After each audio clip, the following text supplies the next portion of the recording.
Eggman would expand that definition to include people who are not capable of caring for or protecting themselves.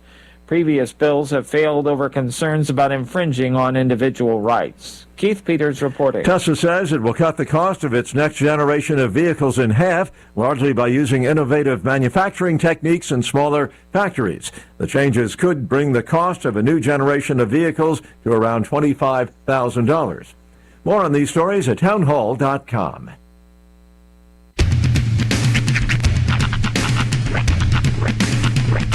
What in the wide world of sports is going on here? I promise you, whatever scum did this, not one man in this force will rest for 1 minute until he's behind bars. Now let's grab a bite to eat. Yeah, come on. I feel the hot wind on my shoulder and the touch of a world that is older. I hit the switch and check the number. I leave it on and then I slumber. I hear the rhythm ringing through it. Flamenco guitar and cumbia music. I hear the talking of the DJ. The travel listen, what does he say? I'm on a Mexican radio. I'm on a Mexican radio. Broadcasting live from high atop the J.P. White Building in downtown Roswell, New Mexico. It's Mornings with Mike Winters on 106.5 Roswell's Talk FM. Is that what I sound like when I talk? Now, here's your host, Mike Winters. And good morning, one and all. Welcome to Mornings with Mike Winters. I am he. That would be me, Mike Winters. Happy Read Across America Day. Yeah. Happy Thursday, everybody. Soak it in. Yeah. Hence my outfit today. Mm-hmm. This was chosen by it. I was curious. You don't often see Mike wear like graphic tees. I'm not one who wears them often. No, correct. Yeah. no, but when you do, it really stands out. Today's the day. And this is Dr. Seuss mugshot, I guess. I think it's my wife's old Dr. Seuss shirt. Okay. She's upgraded her Dr. Seuss shirt. Wait a second, hold on. So I've got the... Was it the shirt that she slept in? I think she... You guys wear... There's no way you could wear a shirt the same size clothing. Well, this shirt... Really? It was... It's not like a half shirt on you? I feel like there's the size difference. It's a little snug, but I'm a smaller me than I used to be. That's true. So that's true. New year, new you. You are kind well, of I wouldn't call me new me, but it's slightly smaller than other times. I'm a little hurt that nobody at my daughter's school asked me to come, or my son's school asked me to come and read. Come to ours. Yeah. We're here. We've got snacks. So yes, Sean and I will be reading to it's Dr. Seuss to some of the kids at Brendo Elementary today. But it is Read Across America Day, and I encourage you to read to your kids. Yeah. And do what I did. If you don't have kids, find some and read to them. Yeah. Hey, you want to hear this story? Right. But but it is Read Across America Day. Just roll up in your windowless van and offer to read stories to children. They're always so accepting of it. Well, I did notice they let us come, but they said, well, just in case, invite the sheriff to be there at the same time. So we're going to make sure that someone has firearms. Just in case. Just in case. But, so we'll be at Brendo this afternoon reading to some of the students in classes. It'll be neat. I haven't been to Brendo in a few years. My daughter spent kindergarten at Brendo. Okay. Was that post-remodel or pre-remodel? I'm not sure. Well, that would be like 3 years ago. Okay. She's in fourth grade now. Then it would be the 4 years ago, the more modern version of the school. Oh. Yeah. Oh, yeah, it's when my wife started at Brendo Elementary, it looks nothing like it did when she started versus today. It's a whole different school. It's and weirdly enough, she's in the same classroom spot that she was at when she started my wife has taught at Brendo Elementary. This is her 25th year of teaching. She's taught second grade all but 2 of those years. So she's been in the same classroom spot. Now, of course, when they did the remodel, they moved her out to trailers for a year or two and things. But then they moved her into the same. Now, and actually during that transition, she was doing first grade. So she taught first grade. There was one year where the numbers didn't line up, and so they had to move a second grader teacher to first grade, so she moved and then taught with them for a year, taught with another first grade class, and then had to leap with them. So essentially went back to second grade with that second first grade class, and so she's continued to teach second that whole time. But just for that 2-year stint, she was down in the first grade corridor, which is farther down the hall. That's got to be weird when you have the same first and second grade teacher. You got to have like a Mr. Feeney situation feel. Like, my wife feel to it. And I think, I can't speak for kids, but I know my wife liked it. They liked she liked that consistency. It is nice to have especially at that level where they're still, really developing their. As I used to say, where they still have some hope. Yeah. where they're creating the foundation was I was going to say. I know. I had a friend who used to talk about becoming an elementary school teacher because he wanted to get them while they still had some hope. That line always stuck with me. I can see that. But so it looks completely different than it did when she started there. Nice. But anyway, happy Read Across America Day. Yeah. And go read to kids. By kids, read to them. It's a good thing. Let's see here. Let me give you the rundown for today's show. Oh, yeah. We're going to have, I don't think that's Desi. That might be someone else. But we're going to have a guest joining us here, talk from Leadership Roswell Alumni Association. I think, there's Desi. And so Desi will be here, and I think he's brought a guest. And from the Leadership Roswell Alumni Association, we're talking about Teen Leadership Institute, which is later this month, March 26th to the 28th. However, the deadline to register is tomorrow, March 3rd. So we're going to have Desi in join us here and give us a rundown, tell you all about what Leadership Roswell and what this teen leadership event's all about, and then, of course, encourage you to sign up. Scholarship money. Yeah. High school seniors and juniors, listen up. Another opportunity to get money for high school right here. So parents of or kids of, if you're on your way to school, listen in. Higher education. See. Get you paid. See. In the 8 o'clock hour, about 8:15, we're going to have the folks from the Roswell Community Little Theater join us. Oh. They've got coming up the weekends of March 10th through 12th and March 17th through 19th, their next performance, Jeeves Intervenes, a fun comedy. I think it's a little mystery, a little bit of everything. They do have an immersive dinner for the event this weekend, Saturday. However, I was at the Community Little Theater's website this morning, and it says it's sold out. Oh. So I'm not sure, but I think we're just talking about the play, because I think the immersive dinner sold out. However, if there's a chance we can get you in this weekend, because I saw the menu, it's like Cornish game hen, and it looked good. I was reading the whole menu, and I was like, yeah, I'm in. Dang. But anyway, we'll see if they can possibly squeeze one more in. Nice. No promises. Yeah, we'll try to get you in. No promises. That's right. Jeeves will try to intervene. That's right. We will see if we can get Jeeves to intervene. There for you. And then in the 9 o'clock hour, about 9:15, Crystal Noble kindly said, I'll come tomorrow, and is going to join us here this morning from the Humane Society and give us an update. She was supposed to be on yesterday, and I overthought myself and outkicked my coverage and messed up. You played yourself. That's right. And now, and then Crystal so kindly bailed me out. So she's going to join us in the 9 o'clock hour, give us an update on what's happening at the Humane Society. Talk about the thrift store as well, too. And, of course, we'll have all of your other features that include the news of the local variety, the news of the national variety, your Wall Street business updates, and whatever else we can come up with for today's show. Indeed. There's something else I was going to mention, and I can't remember what it was. Oh, it was something. It just drifted up into your gigantic hat. Yes. Your Dr. Seuss hat. I used to have one. There was a weird period in the 90s where those hats were like all the rage. Like I remember. Everybody was wearing them unironically. Or maybe it was ironically and I wasn't picking up on it. Yeah. I was a kid at the time. The only time I ever wore them was for events like this. I remember they out existed and had, and I had a couple in the house. I believe I had a burgundy and gold one. when I was a teenager, I'll call it like 12, not quite teenager, so like adolescent. Tween. There was this girl at the church I was going to at the time. Her name was Beth. I remember that. She was older, and she had a hat, a Dr. Seuss hat, but it was Tommy Hilfiger. Wow. Yeah.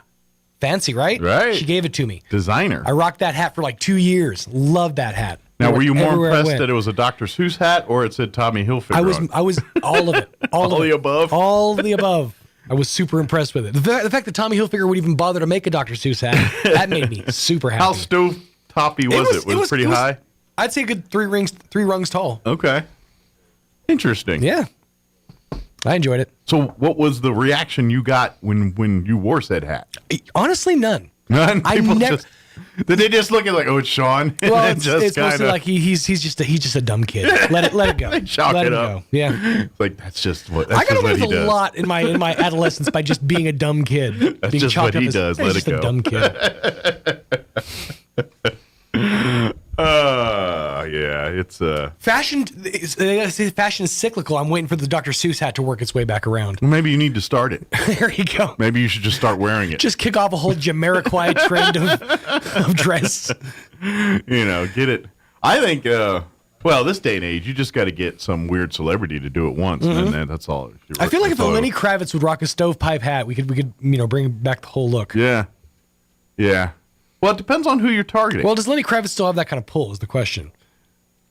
I got a feeling he does. He's still sex symbol status, Even though he's not technically in the window of what's cool and hip, that's true. because he's our age or in that. He's our ballpark. age, but he's also like smoking. Well, that's what I'm saying. He does have that side to him. Like he popped up in a movie I was just randomly watching the other day with Jennifer Lopez in it, and dude, still, Yeah. I mean, Like some people are can get timeless. It doesn't matter. Like I would even throw like a Cher out there. Like it don't matter when Cher goes out there, people are gonna recognize, and be like, "Woo, it's Cher." that's true. To You know what I mean? a point. I even think because of the generation she's crossed, what she does, and how I she would is, I argue- think she's probably, even though she's what 100 now. I don't even know how old Cher is. I would argue not Cher, but I would argue like an Elvira. Kind of has that. Yeah. Well, I'm just not talking about looks. I'm just No, talking but I mean, about. like stand the test of time, like it maintains that sex symbol status throughout Yeah, generations. but Elvira never got to where Cher was. Like. Not to a fame level, but from a sex status symbol level. Yeah. Well, see, I'm not even thinking to that level. I'm Sex thinking symbol of status? just fame and just relevance. Well, yeah. You need someone of relevance, not someone of hotness per se. True. To pull off your Dr. Seuss hat. Your Dr. Seuss. So I just think Cher's going to have a lot more pull than Elvira will. Oh yeah, no. If we're talking about bringing back a Dr. Seuss hat, Elvira's not going to be able to pull that off ever. But I don't think Cher would either. I feel like Lenny Kravitz could pull it off. Ironically, all I'm saying is, if Cher did it, people would emulate that and do the same thing. That's what I'm saying. Or they'd say, "The hell's Cher doing now? Did you see she's rocking a Dr. Seuss hat?" Well, maybe it might take Cher and and Lenny Kravitz. then Lenny comes out. It's like, oh, it went from like weird to it's cool. Lenny and Cher doing it. Don't know why that reminded me of this, but next week on Hulu, after 42 years of waiting, we finally get History of the World Part 2. I saw the advertisement. I'm going to watch. It's like a 4-night event or something. I'm a little scared. I'm a little worried myself. I'm a little worried. How are they going to handle it in the woke generation? There's a particular actor I saw in there that is a comedic actor. I've seen in many things that were funny. Okay. But nowadays, when I see this person in something, it usually means wokeness. And that's why I'm kind of little. I see. I'm a little. I haven't seen any of the trailers yet. Yeah. I literally just read a blurb about it yesterday. Yeah. So I saw one of the trailers and I saw one of the people in it. I'm like, okay, but that person nowadays is more in the woke side of things, which is fine. But I'm just afraid if that's the case, they probably destroyed History of the World Part 2 here with modern ideology. Well, because remember the preview was like Hitler on ice, and there was a lot of. I could be wrong. I just got a feeling they're going to butcher it, and maybe I'm wrong. I don't know how much Mel Brooks' hand is in this thing, or they just said, "Hey, Mel, can we do it?" And he's like, "Oh, go ahead." I don't know. Right. But I will know real quick after watching the first I'm gonna have to night. go watch the trailer for sure. Yeah. I'm curious now. I just want to know if Mel Brooks' eye and hand was on this thing, then I'm good. But what I saw in the trailer, I'm not convinced that's This is just the case. based on the presence of an actor. A little bit, yeah, Okay. a little bit. Just the vibe I got from the trailer. I'm a little worried. I don't think it's going to be what I envisioned it to be. Now, I don't think in fairness, I don't think it could be what we want it to be in this day and age. There's really not any way they could pull that off. Yeah, well, there you go. Kim's had it up. Oh, nice. Okay. So I don't know. I'm gonna give it its full attention because this is something that a movie from my childhood I near really to my heart. loved. I hope to God they didn't mess it up. Same. Because They got me worried. Yeah, I could be wrong. I got a feeling. All right, it is 7:19. Let's get you up to date on the weather. I'm meteorologist Steve Hamilton with your Pecos Valley weather. Strong low pressure moving across northern New Mexico today. We'll be getting mostly sunny skies, that wind gusting at 45 to 50 miles per hour. Watch out for some blowing dust along the roadways. We do have a chance of an isolated shower. For the overnight, down to 30 and very windy, and then we're back to sunshine on Friday. Not as windy. Our high will be in the upper 60s. The weekend looks good. That's your latest forecast. I'm meteorologist Steve Hamilton. Thank you, Steve. Currently 38 degrees here in Roswell. Humidity is at 34%. Winds currently out of the southeast at 7 miles per hour. In case you needed to be reminded, it is windy today. We do have a red flag warning that's in effect through 8 p.m. We will have a high wind warning kicking in at 9 o'clock this morning, remaining in effect through 6 p.m. Today, expect patchy blowing dust after 11 this morning. Mostly sunny. Highs only exposed to hit mid-50s today. 56 our expected high. Winds will be out of the south 10 to 15 early, 20 to 25 out of the west later today, gusting as high as 35 miles per hour. Tonight, mostly cloudy, gradually becoming mostly clear. Expect an overnight low of 29 degrees. They use the term blustery tonight with northwest winds 20 to 25, dropping down 10 to 15 after midnight tonight. Friday, warming back up. Sunny skies, highs near 70 tomorrow, 69 officially. Southwest winds 10 to 15 miles per hour. Tomorrow night, mostly clear. Overnight low of 33 degrees. West winds at 10 miles per hour. For your weekend, Saturday, sunny skies. Once again, highs right near 70, 69 officially. North winds 10 to 15 miles per hour. And then sunny on Sunday as well. Expect highs near 80, 79 officially on Sunday. And Monday and first part of next week will be in the upper 70s as well. All right, it is 7:21. We're going to take a quick 2-minute commercial break, and then we'll talk about the Teen Leadership Institute, Leadership Roswell Alumni Association event coming up here in just a few short weeks. That's on the other side. Don't go away. The NMAA state basketball playoffs are finally here, and 106.5 Roswell's Talk FM has you covered as your Goddard Rockets look to keep it alive. Tune in this Saturday as your 16-seed Goddard Rockets square off against the 1-seed Chargers of Albuquerque Academy. 106.5 Roswell's Talk FM will have coverage of the game this Saturday beginning at 5 p.m. with audio-only coverage available worldwide at ksvptv.com. Rockets versus the Chargers of Albuquerque Academy, Saturday beginning at 5 p.m. on 106.5 Roswell's Talk FM. You've heard of a Four Seasons room, but have you heard of a Four Seasons window? Jennifer here from Trustmark Roofing and Windows. It might surprise you to learn many windows are built to handle only the cold or only the heat, but not both. In Southeast New Mexico, one or the other doesn't cut it.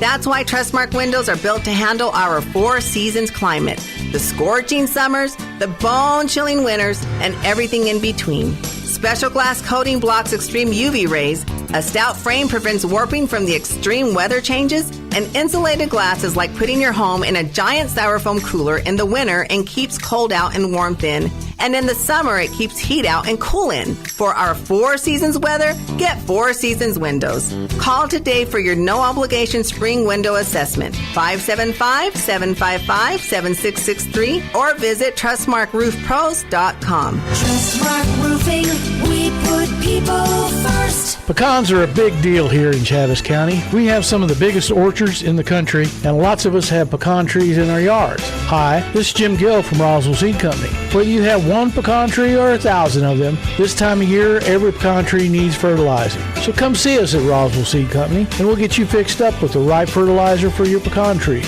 So that next year, your nuts will be big and beautiful. And that's all I'm going to say about that. Here's a Mornings with Mike Winters fun fact.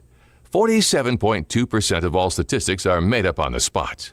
Is this true? I'd say chances are about 50%. Here's Mike Winters.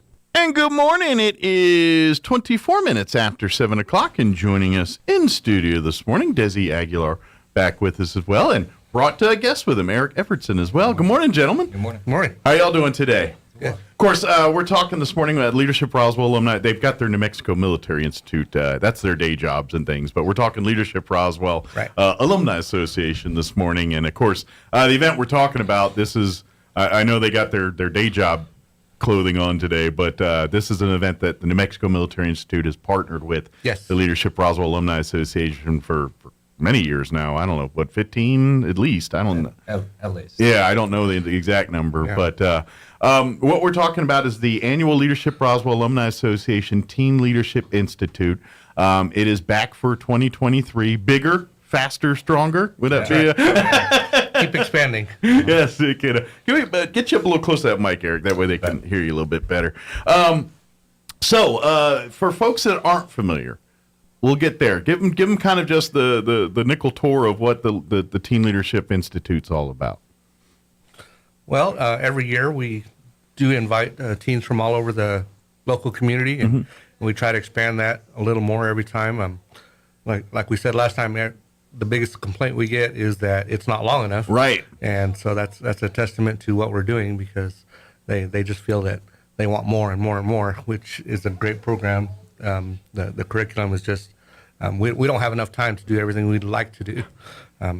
But for the amount of window you cram as much. They don't get bored. That's right. It's 3 days of moving and shaking. But it has been like I said, like you said, because people, like you said, the biggest complaint about the teen was not long enough. You have extended it this year. It's now another day longer of hours, or we can break it down. Like a half day, maybe. Yeah, but it's another extra days added. We'll just go with that. Extra time, yes. But basically, like Desi was saying here, this is an opportunity for high school juniors and seniors to get a couple days of getting immersed in leadership exercises and meant to kind of create and give them a foundation to be a leader. It puts them in scenarios and as a group that puts them a little out of their comfort zone in some of these events.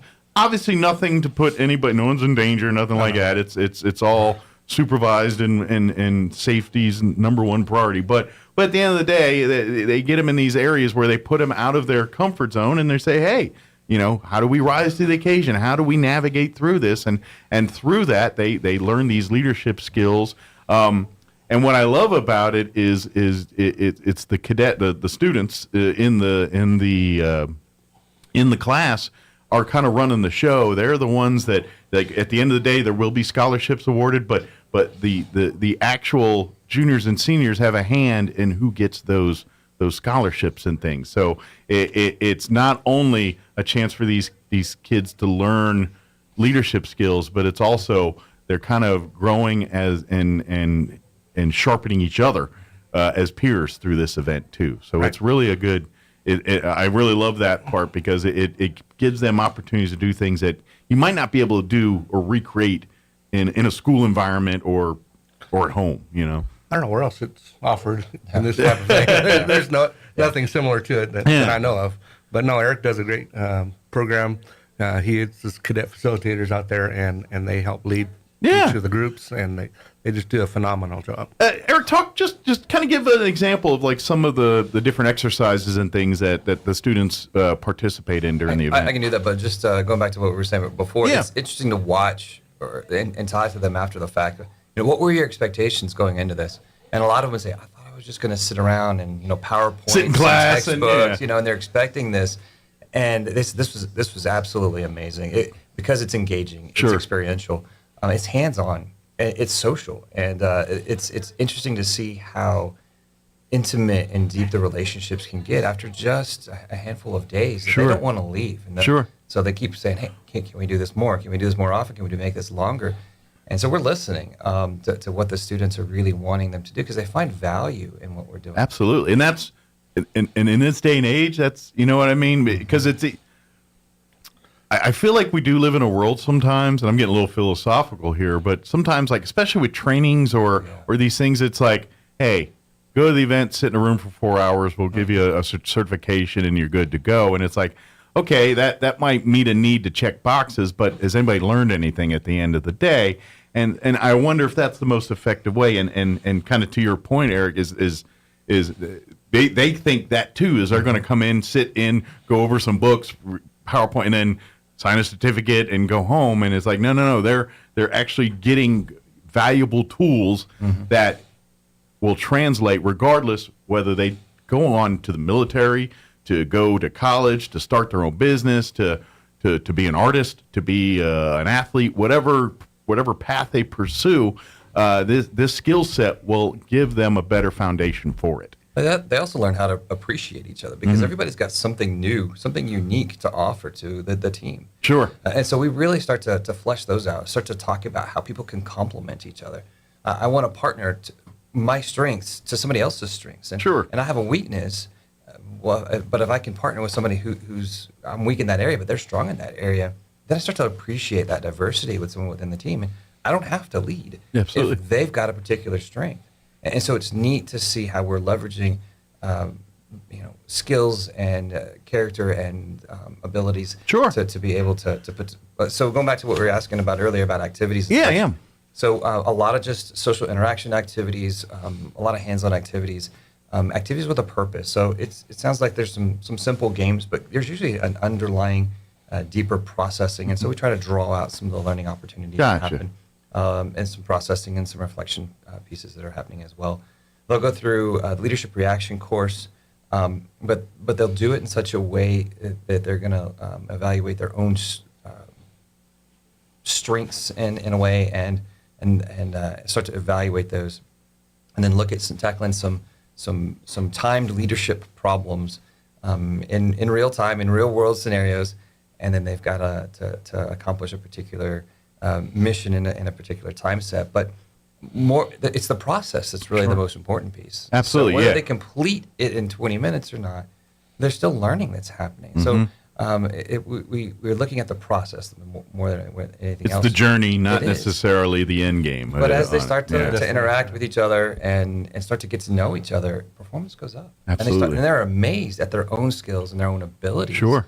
To do things much more effectively, much more efficiently. And I imagine as for you guys, as the kind of the instructors, the folks watching the progress over the days here, I mean, that's probably the cool part for y'all, where you see day one, it's a little ragtag, a little everyone's feeling each other out, but by that second and third day, you're starting to see this. They're starting to think and move like one unit as opposed to a 30 different group of people. And I also love about it too is they get to learn the different ways to be a leader. Because imagine if you ask someone that has zero leadership experience, say, what is a leader? And it's like the guy in charge. Okay, well, the person in charge, what is but how does that person run and be in charge? And you learn there's different ways to motivate people, and what works one way may not work another way, and so you kind of it's again learning people. When you learn people, then you can learn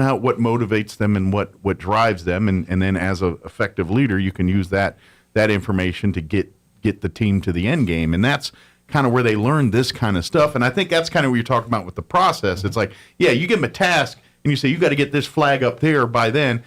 If they get the flag up there, that's not what's important here. What's important here is how did they come to the to try to get that, whether they able to or not. Did they do it in a way that you saw progress, you saw them grow and work as a unit, even though they weren't necessarily able to put the flag up there.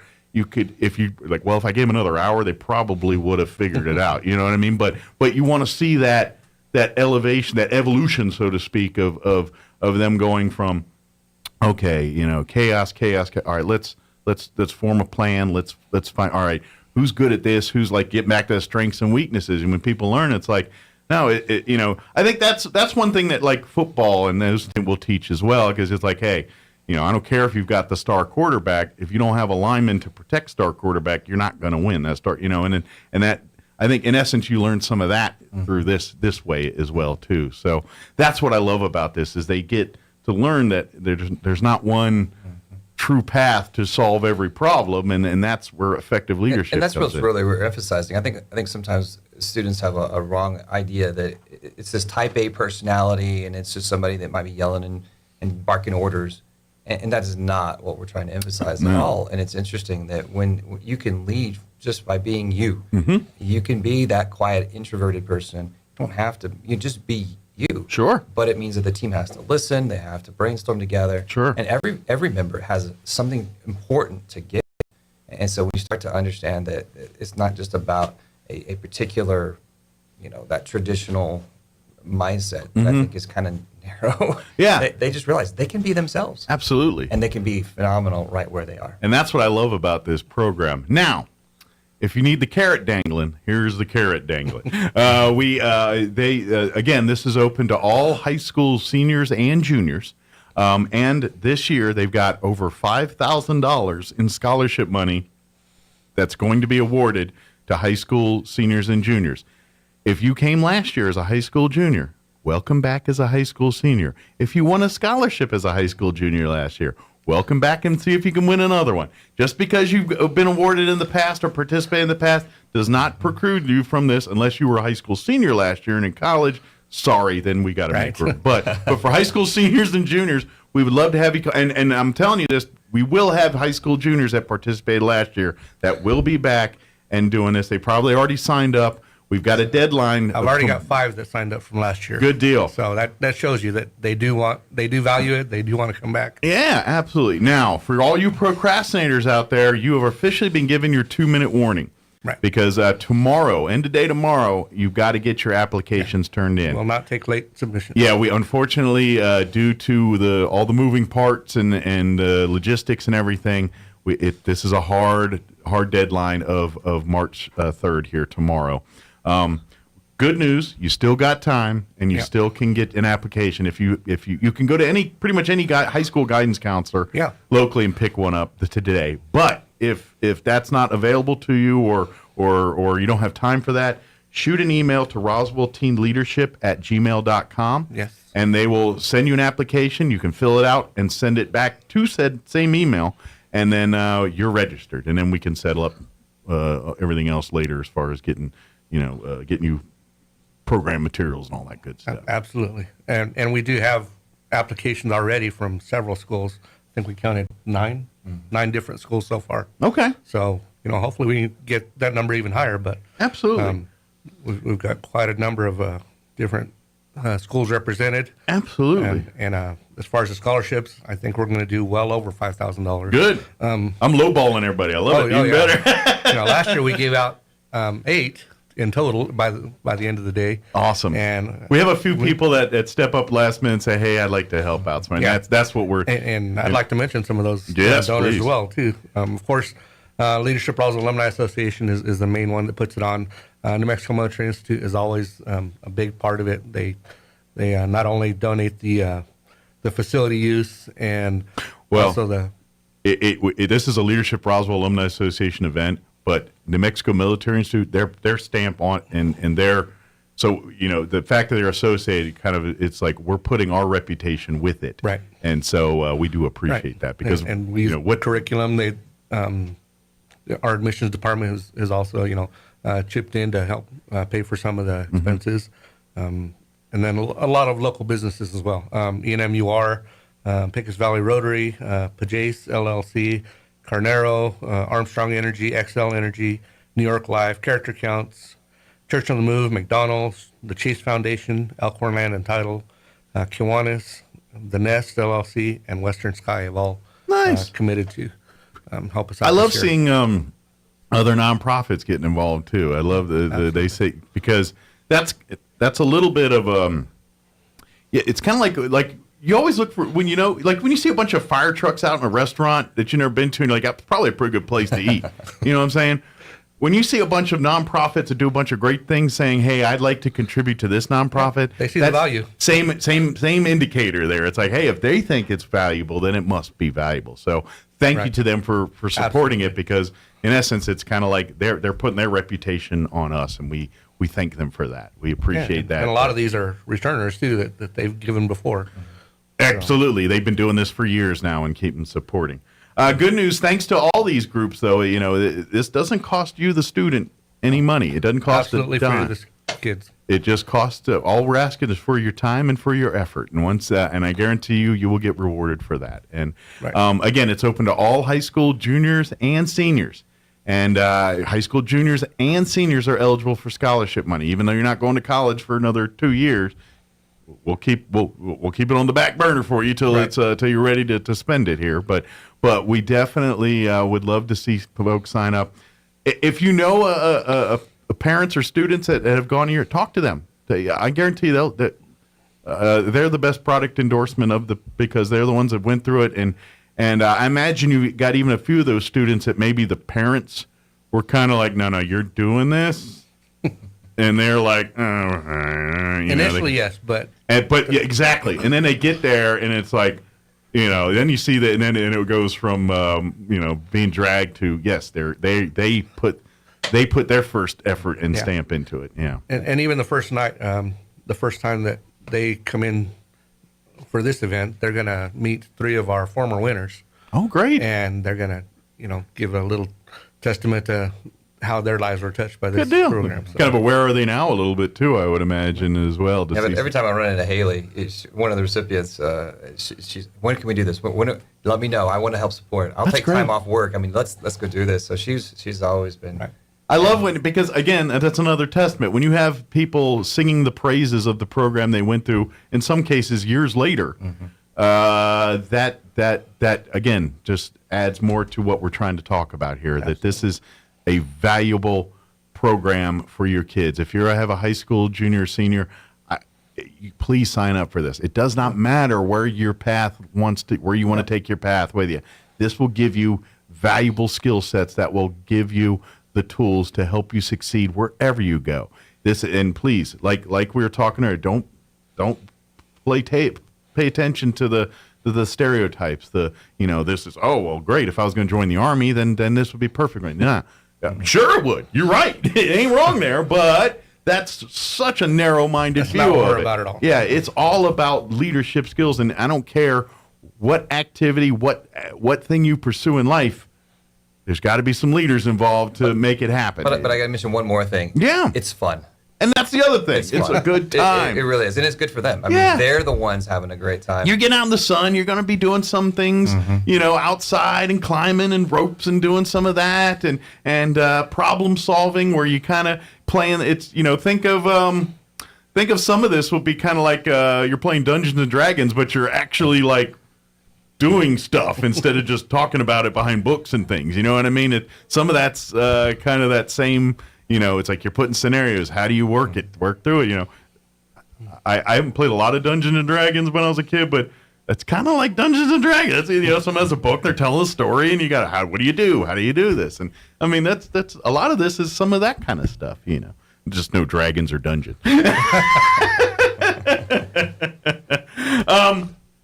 By the way, Desi, you want to put a plug for? Because I know this. We graduated our 1,000th last year leadership Roswell graduate last year, which means there's at least 1,000 alumni out there. Right, there are plenty out there, and always looking for the new class. I think that's coming up in a couple of months. I think that they got about another month or so here before they'll graduate. I think April timeframe, May, somewhere in there, and then here right after that they'll be taking applications for the class of 2020. 3 or 4, I don't know what it would be called. They actually did their FLETI trip yesterday. Yeah, I'd heard that they gone in shotguns and rode in cars, and that's a fun one. Attendance is never a problem to the trip to FLETI. Everyone's like, yeah, I want to blow stuff up. I'm not going to lie. I the first time ever, I got to go in there, and they had, it was a full automatic, like 9mm. I was in the military. Only automatic I ever shot was like M16s and something like that, which has got a little bark to it. I'd never held a gun and held it like a rifle and blew 30 rounds accurately that quickly. I was like, ooh, that was like because normally if I tried that with an M16, it's a little. This thing was like, and I'm like, whoa, that was cool. And then I look at the target. Most of them got in. I was like, how cool is that? I'm not gonna lie, that was one of the top 5 gun shooting experiences I ever had was at FLETI there. So, but anyway, sign up for Leadership Roswell. Yeah. But like you said, we got 1,000 alumni out there. If you graduated in the last 30 years, we're going about 30 years now. Yeah, I think a little over. And we would love to, come to our next meeting. Desi's our president right now. Just had our meeting for this month. Last week or week before. No, wait a minute. That was February. We're in March now. We got the March meeting coming up here in a couple of weeks. I forgot. We're full in March now. But the March meeting will be coming up here in about 2-3 weeks here. So, but I'll let folks know if you'd like to come out and be a part. And always looking for new folks to serve on various committees or help out.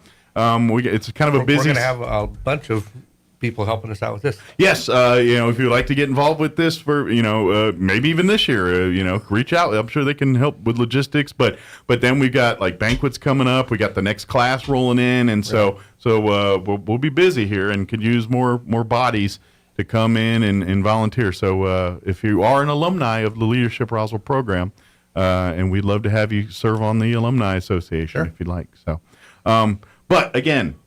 Deadline for the Teen Leadership Institute to sign up is tomorrow by end of business. The actual event will take place the weekend of March 26th through 28th. It's all going to be at the New Mexico Military Institute campus there. That is a Sunday through Tuesday. So it's actually weekend into weekdays. I'm sorry. I probably made that a little bit. Well, some people think they can't do it because they're busy on Friday, Saturday, which we used to do it, but we moved it to. You shifted it to this here. And like you said, with the school missing, because that actually might be spring break depending on. Right. But if for those in school, we can get you notes and we can get clear the. All the principals and counselors are aware. They're aware that you're not playing hooky. You're doing something worthwhile. And of course, like you said, every student has a chance to win the scholarship here. It's all really, interacting and through that thing. So please sign up. Again, RoswellTeenLeadership@gmail.com is the email. Shoot an email to that to get an application, or and once it's filled out, send it back to that same email. That's probably the quickest way today at this point. However, if your high school student is in school today, which they should be, have them swing by the guidance counselor and ask, and if they kind of give you a deer in headlights, and then shoot an email here, and we'll get it to you. What else? Is there anything else there? Is there, Eric, anything that you want to mention that we I think it's amazing to see that the community comes together. The adults that are leading this, we had a full room when we had our meeting last time. And so just when you have a 1 o'clock meeting and everybody has to take off work to just come to a meeting, and it's a full room, it's a good situation to have. The adults are super behind this, and so I can't. Well, it's more that proof in the pudding. It's amazing. They see what it is. And it's not just one person or one entity, not just New Mexico Military Institute, but it's the community coming together and people volunteering their time, people volunteering their money. And so we love our cadets. We love our students as a community. Sure. And it's nice to see the community coming together for absolutely. a cause. When we were talking about the leadership and things like that, and one of the things that I think that one of the greatest skill sets that I feel like that is sometimes lacking in our younger generations right now that we need to re-foster and enforce is problem-solving skills. I feel like that's something that's kind of taken a back burner in education. I don't, not saying intention. I just think just the way they've kind of changed on how to teach things. I think somewhere in all that, problem-solving skills got kind of put on the back burner a little bit, and we talk about this as a leadership institute. I could easily replace leadership with problem-solving skill institute, because in essence, that's the leadership skills and they parallel a lot here, and so and getting back to that, signing up for this not because military gung ho. Well, look at it this way, once you. Whatever problems are going to come across your child's path, when you want to have every tool in that tool belt to figure out how to solve that problem, and really this is what I think this even more so than leadership, it goes to that next level. It's like they're learning to be self-sufficient, to be able to either figure out the resources and solve the problem themselves, or know where to turn to and who to turn to how to get that done. Absolutely. And I almost feel there's a bit of a disconnect in that in nowadays. I could be old man brain thinking, but maybe I feel like there is. And so this class rectifies that to me. This class is how we fix that problem. It shows them the value for sure. I mean, you're spot on your assessment of we need some more problem solving skills in what we're doing, but it's also relationships, it's communication skills. Sure. I mean, all of those things I think are incredibly important. I mean, if it'd be nice that if these students could come into a business and they would recognize, I've got some skills, and if I had the job, then that business would hire them, then they would represent that business really well. I mean, these are life skills. Absolutely. That I think are it's going to pay off in dividends. I think the new term is adulting. Don't get me started. Very good. Well, guys, I'm sure you gotta get to work and take care of business here. But we do appreciate, and we'll look forward to getting you guys in anytime. We got more events coming up here. But folks, this is your official last-minute warning. Get your applications in before end of day tomorrow. Again, if you have any questions or anything, shoot an email.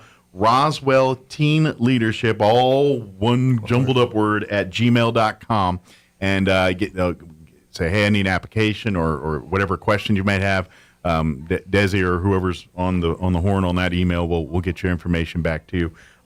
Do you want me to go? Is it okay if I give you guys numbers out if they have any questions? If you want to text or talk to either of these gentlemen directly, you can reach Desi at 575-420-8732 or Eric here at 575-624-8139. Leave a voicemail and they'll get back to you as soon as possible. And they'll be happy to answer any questions, or of course if your student has any certain needs or anything, you can address that, and we'll make sure there's a plan to medication or whatever, any of that logistical kind of stuff. We'll be happy to help take care of that stuff too. So yes, sir. Good deal. Is there anything we missed? I don't think so. All right. Well, thank you guys. Appreciate it, and we'll appreciate what you guys are doing. It's these two and many like them are the reason this is such a great success, and we thank you guys for your dedication and of course your ability to just make this happen each year. We appreciate that. So good deal. All right, it is 7:51. Time for some news. Kim Commando update. Your Chaves County sports update. Quick commercial break as well. Don't go away. Now for your Pecos Valley news update, I'm Jared Cirillo. State legislation meant to help the city of Carlsbad regain lost tax revenue is awaiting a hearing in the State House. The bill already passed through the Senate. Senator Gay Kernan sponsored the bill along with Representative Catherine Brown. It would allow for a one-time appropriation of $25 million for the city because of a law passed a few years ago. That law based sales taxes for online services where the service takes place and not the location of the company providing the services. Cowboys for Trump co-founder Coy Griffin was found not guilty Wednesday of a misdemeanor charge of failing to register a political committee at a trial in southern New Mexico. The verdict from a 12-member jury capped a 2-day trial in Alamogordo, the community where Griffin once served as an Otero County commissioner, until he was banned from office last year for his role in the U.S. Capitol riots. The dismissed charge against Griffin carries a potential punishment of up to a year in prison and a $1,000 fine. You're up to date. I'm Jared Cirillo. I thought I heard all the hype about electric vehicles until today. I'm Kim Commando, brought to you by T-Mobile. Their advanced network now goes farther than ever before. Visit T-Mobile.com/55 today. Way back in the 1960s, Ford Motor Company tried to rally the baby boomers around a slogan, Ford has a better idea. Here in 2023, Ford has another better idea, an EV car that not only drives itself, but if you fall behind in your car payments, it's going to lock you out, repossess itself, and auto-drive right back to the dealership. You'll get a few warnings, though. Late notices will arrive on your smartphone and appear on the car's video screen. Then the real fun begins. The car disables things like the air conditioning. The audio system will make loud, irritating sounds. If you still don't pay up, the vehicle limits where it can be driven and how often. And finally, one evening, your car will simply drive itself away and your credit file will show it's been repossessed. And there's your better idea. Hey, get more tech smarts with my daily longer podcast. It's called Kim Commando Today. These days, every new potential hire can feel like a high-stakes wager for your small business. You want to be 100% certain that you have access to the best qualified candidates available. That's why you have to check out LinkedIn Jobs. LinkedIn Jobs helps find the right people for your team faster and for free. Add your job in the purple hashtag hiring frame to your LinkedIn profile to spread the word that you're hiring. Simple tools like screening questions make it easy to focus on candidates with just the right skills and experience so you can quickly prioritize who you'd like to interview and hire. It's why small businesses rate LinkedIn Jobs #1 in delivering quality hires versus leading competitors. LinkedIn Jobs helps you find the candidates worth interviewing. Did you know every week, nearly 40 million job seekers visit LinkedIn? Post your job for free at linkedin.com/Kim. That's linkedin.com/Kim to post your job for free. Terms and conditions apply. The address again, linkedin.com/Kim, linkedin.com/Kim. Meteorologist Steve Hamilton with your Pecos Valley weather. Strong low pressure moving across northern New Mexico today. We'll be getting mostly sunny skies, that wind gusting at 45 to 50 miles per hour. Watch out for some blowing dust along the roadways. We do have a chance of an isolated shower. For the overnight, down to 30 and very windy, and then we're back to sunshine on Friday. Not as windy. Our high will be in the upper 60s. The weekend looks good. That's your latest forecast. I'm meteorologist Steve Hamilton. It's time for the Chaves County Sports Report. It's into the playoffs for the Goddard Rockets basketball team. Despite a 13-15 overall record, the Rockets earned the 16th seed and will be taking on a team they've already played this season. That's number 1 Academy. It'll be in Albuquerque. Academy is 23-3 overall. Beat Goddard back on December the 8th by 18 points. Goddard fell behind by 16.5, never really came back from that. Rhett Price had 9 points to lead the Rockets. So that was then. This is now. The Rockets defeated Lovington in the district tournament. If not for that, they wouldn't have made the playoffs. Goddard could not beat Artesia and Portales in district, although one of those losses to Artesia was in overtime. And hey, Artesia's the 4th seed in the 16-team bracket, and Portales is number 10. The Sports Report brought to you by DSI. Call DSI for all your office technology needs. I'm Eric Butler at Roswell Talk FM 106.5. With the Wall Street Business Report, I'm Bill Alexander. The average interest rate on the most popular U.S. home loan remained last week at its highest level since November, as stronger than expected readings on inflation, job gains, and consumer spending caused investors to hike their bets that the Federal Reserve will have to keep raising its policy rate through the summer. Pilots at Delta Airlines have ratified a new contract that includes over $7 billion in cumulative increases in pay and benefits over 4 years. It is widely expected to be a benchmark for contract negotiations at rival carriers. Caterpillar said on Wednesday it had reached a tentative agreement with a union that represents workers at 4 of its facilities. Dodging a possible walkout, Lowe's forecast annual sales below market expectations on Wednesday and warned of a slight decline in the home improvement market this year due to rising prices and borrowing costs. For the Wall Street Business Report, I'm Bill Alexander in Washington. The mission of Country Club Road is to know Jesus and make Jesus known. We want to know Jesus better so we can become more like him and be moved to share Jesus with those around us. One of the words that best describes Jesus is authentic. This is a word that should describe Christians as well. Unfortunately, sometimes those who claim to be Christians are the most unauthentic people. We put on our masks and try to be something we aren't. Jesus came from a humble background. He didn't need to act like a king because he knew he was the king and eventually he would rule. Although he was perfect, he didn't lord it over them he encountered. Yet he knew he was something different. He was different from the religious leaders. He was definitely different from anyone they had encountered before. Those he met felt his strength, power, concern, and ultimately his love. His character could not be questioned without spreading lies. The truth always came to light. Let's strive to remove our masks and be authentically his in this world. Join us at the Country Club Road Church of Christ for worship at 10 a.m. on Sunday, located on the corner of Country Club and Washington in Roswell. Your destination for health is closer than you think. You don't have to drive hours for personalized care. You can get high-quality health care right here, close to home, at Artesia General Hospital. From hip, knee, and shoulder replacements to sports injuries, general surgery, pain management, and wound care, our providers will help you get back to doing the things you love right here in Southeast New Mexico. Artesia General Hospital is here for you when you need us. To learn more about some of our key service lines, visit artesiageneral.com/closer. There's just one place where students are students first, and athletics are played with purpose and perspective. There's just one place where a team is more than a group of individual agendas. It's a catalyst for demonstrating the potential of the collaborative spirit. There's just one place where players, coaches, and fans experience the exhilaration that happens when an entire community rallies behind the school team. That place is your local high school. High school sports offer more than the joy of competition. Studies show that student athletes are more likely to enjoy greater levels of achievement in other areas of their lives, including academics. In addition, high school sports help young people in New Mexico develop the discipline and confidence they need to be leaders in life, even as they unite communities like nothing else. High school sports, a winning part of a complete education. This message presented by the New Mexico Activities Association and the New Mexico Athletic Directors Association. Bill Cunningham is now in Roswell on 106.5 FM, KEND Roswell.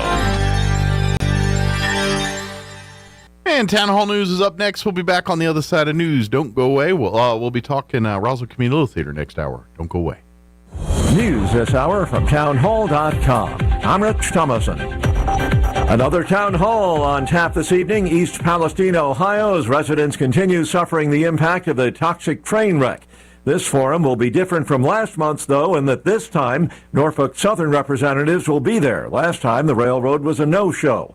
And apparently it's not only local residents suffering the effects of the toxic chemicals released into the air and the water. Workers at the Norfolk Southern derailment site in Ohio are getting sick. On Wednesday, the presidents of U.S. railroad unions told Biden administration officials that many employees working at the cleanup site are experiencing migraines and nausea. They say the workers have not been provided with protective equipment like respirators and eye protection. Tasha Stevens reporting. A Chicago police officer shot and killed in the line of duty yesterday on the city's southwest side. Police say the officer was chasing an armed suspect who suddenly turned and fired. The officer did manage to shoot the 18-year-old suspect. He's hospitalized in critical condition.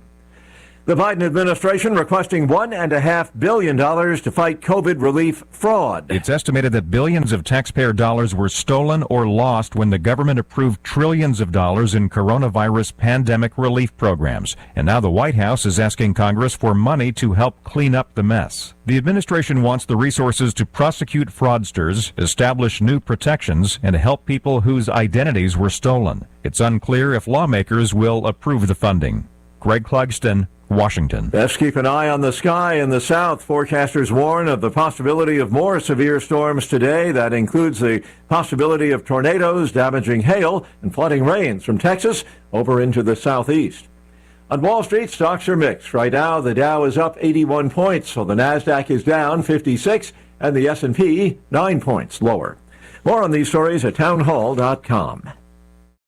Everybody wants cheap airfare, but where do you find it? You call low-cost airlines. Their prices are direct from the airlines, and they're so low you can't find these fares published anywhere. They specialize in cheap flights, discount hotel rooms, cheap car rental rates, and great package deals anywhere around the world. Wherever you want to go, they can help you get there cheaply and with a best price guarantee. If you want the lowest prices on your airline tickets or other travel services, call now. That's right, call. That's the only way to get these rates. Experts are standing by 24/7 to get you the cheapest airfare and hotel rates available. So don't wait. Call right now for the lowest travel prices anywhere and for great last-minute travel deals too. Call 866-755-5300. That's 866-755-5300. Again, that's 866-755-5300. Call us right now. Russia's leader getting help from an unusual source in his war against Ukraine. We get the latest from the Media Line's Felice Friedson. Russian President Putin is reportedly paying Lebanese Palestinian stipends to fight in Ukraine. A Lebanese security source told the Media Line that recruitment to the Russian army was being carried out by individuals associated with the Palestinian embassy. The mercenaries are reportedly residents of Ain al-Khalwa, Lebanon's largest Palestinian refugee camp, and members of the al-Fatah faction, headed by Palestinian Authority President Mahmoud Abbas and the Popular Front for the Liberation of Palestine. Supervising the Russian recruitment effort is Hezbollah, the Iranian terrorist organization. Also sought by Hezbollah, recruiters for service in Ukraine are drone operators and urban warfare experts. I'm Felice Friedson, Town Hall News, Jerusalem. News and analysis at themedialine.org and townhall.com.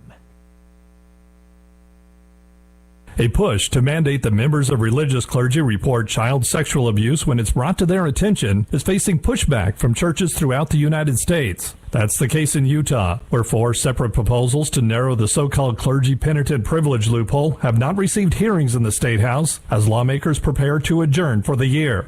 Religious groups who want to maintain the status quo argue the First Amendment protects the seal of confession. Similar proposals are also under debate in states including Vermont, Washington, and Kansas. I'm Walter Ratliff. A 40-year-old Pennsylvania man facing federal criminal charges after he allegedly tried to get an explosives-laden suitcase onto a flight from Allentown, PA to Florida. Federal authorities say Mark Muffley checked the bag with an explosive device hidden in the lining at the Lehigh Valley International Airport. More on these stories from townhall.com.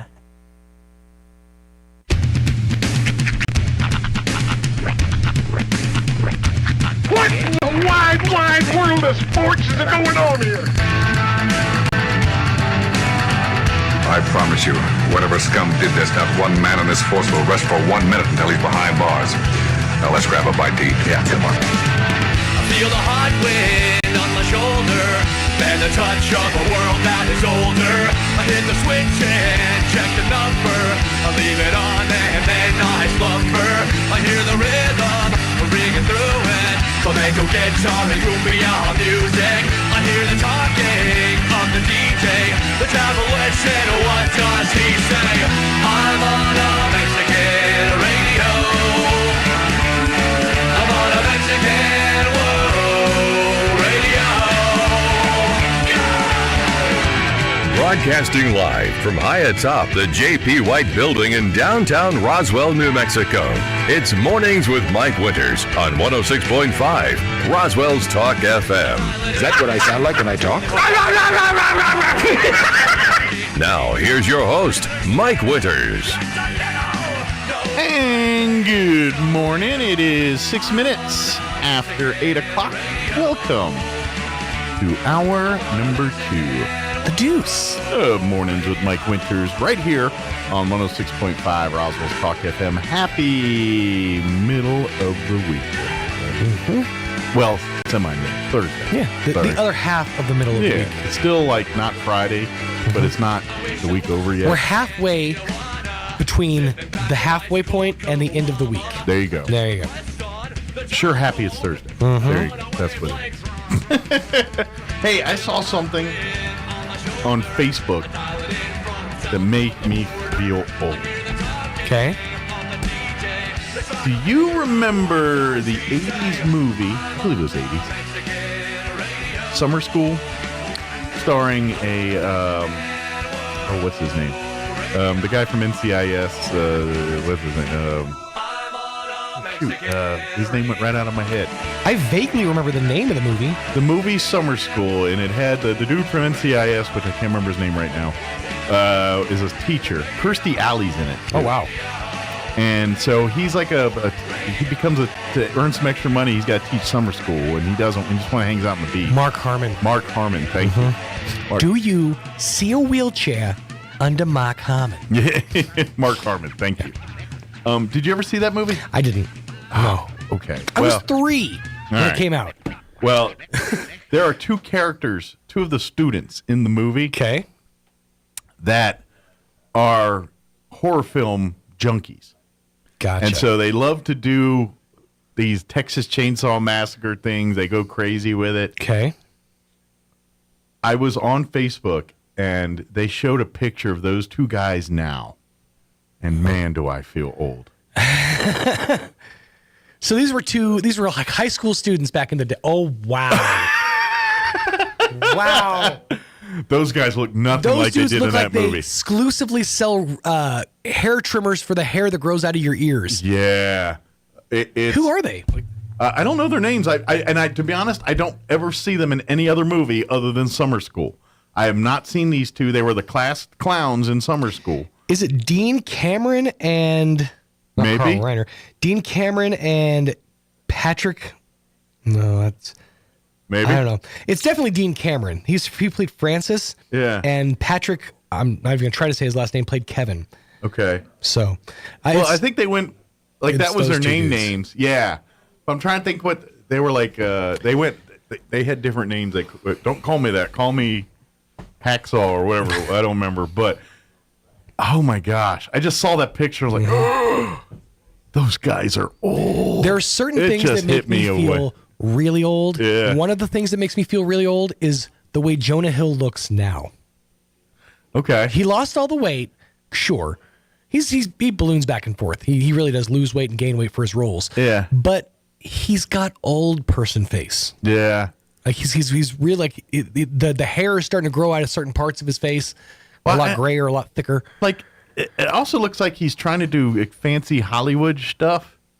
Well, yeah. To him, but it's not. He was in a Scorsese movie, and but it doesn't look right. You know what I mean? Like his skin doesn't look right. It looks like he's done chemicals to it or something. Like I said, something that doesn't look natural. He decided he was a bigger deal than he actually is because he was. Now, granted, I don't know if those were like for the roles in his movies because I don't see him when he's not in movies. Right. So I don't know. But if he looks like that, not when he's acting, then maybe you should see a doctor. I don't know. It just didn't look right. But anyway, yeah, I could see that. I could see how because I think of him in like Superbad and those movies when he was pretty much a kid. You know, was he on Freaks and Geeks too? Yes. Was he part of the Freaks and Geeks? I believe he was. Group with Seth Rogen and all them? Yeah, I can't remember if he was part of that. He might not have been. I can't remember if he was part of that clique. Or Rogen not. was a couple other.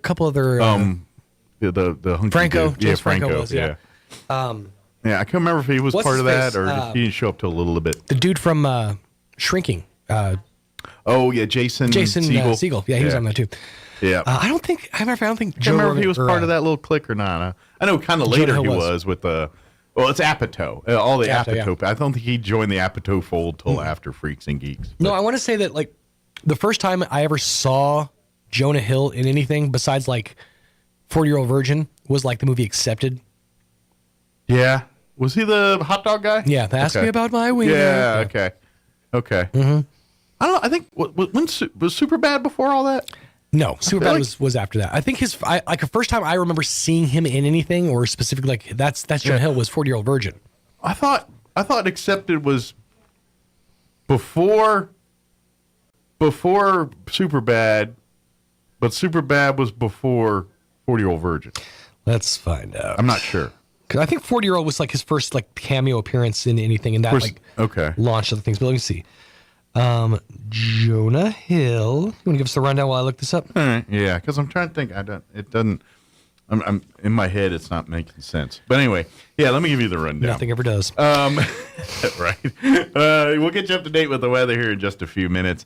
We're gonna have the folks from the Roswell Communal Theater join us here in just a bit. Of course, they've got their next big show, Jeeves Intervenes. It's coming up. Performances March 10th through the 12th, and then March 17th through the 19th. The Friday and Saturday night performances will be at 7:30 p.m. Then they have Sunday matinees on the 12th and 19th at 2:30. There is an immersive dinner this Saturday, but I think it's sold out. If you go to the website, it says it's sold out. I'm going to ask them if it is sold out. Okay. And is there a chance? I'm not saying there will be. I'm going to ask. There you go. Because I saw the menu and I'm like, ooh, it's like Cornish game hen and it was a whole list of things. Orange glazed Cornish game hen. I'm curious though. Has there ever been a Jeeves that wasn't a butler? No, I think it's the official name of butler. Is it? I mean, I think if you have a child and you name the child Jeeves, you've pretty much destined them to be a butler or at least someone with an air of a sophisticance that likes to wear tuxedos. Right. I can tell you this on the Jonah Hill front. His first movie was something I did not expect at all. Okay. I Heart Huckabees. Oh, see, I never watched that movie. Neither did I, but he was. I guess he had a role in that in 2004. He was on an episode of NYPD Blue, then the 40-Year-Old Virgin as the eBay customer. Then he was in Pancho's Pizza, Grandma's Boy, which I forgot about. Campus Ladies, Click, and then Accepted. I forgot about Grandma's Accepted was Boys. like that was way late. A year after. Yeah. Man, he got some bad roles until he got good ones. I honestly forgot he was in Click. I did too. I only ever saw that movie one time because Click is one of those movies where it's really, really funny, and then it all of a sudden, just on a dime, it's really sad. It turns dark quick. It gets super sad. You're like, what happened? I liked the concept of that movie. Yeah. I did not like the movie. Like the whole remote control concept and fast forward. I liked a premise of a movie like that. I did not like how it turned out. I'm not a huge fan of dramatic Sanders anyways. Like, I didn't like Punch Drunk Love. I didn't like Spanglish. I was okay with Spanglish. I didn't like it. I didn't love it.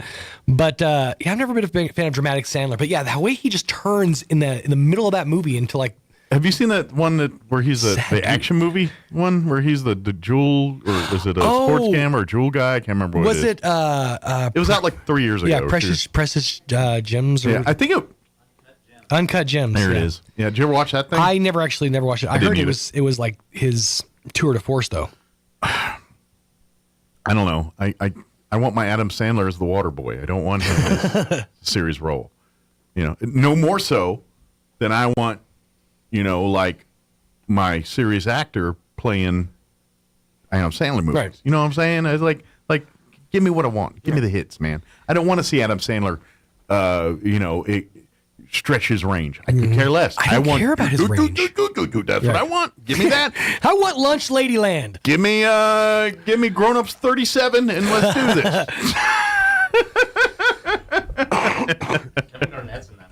They're officially done with those, right? Grown Ups? I mean, I think so. I hope so. I think so. I don't know until David Spade needs a paycheck again, or Rob Schneider, or Shaq.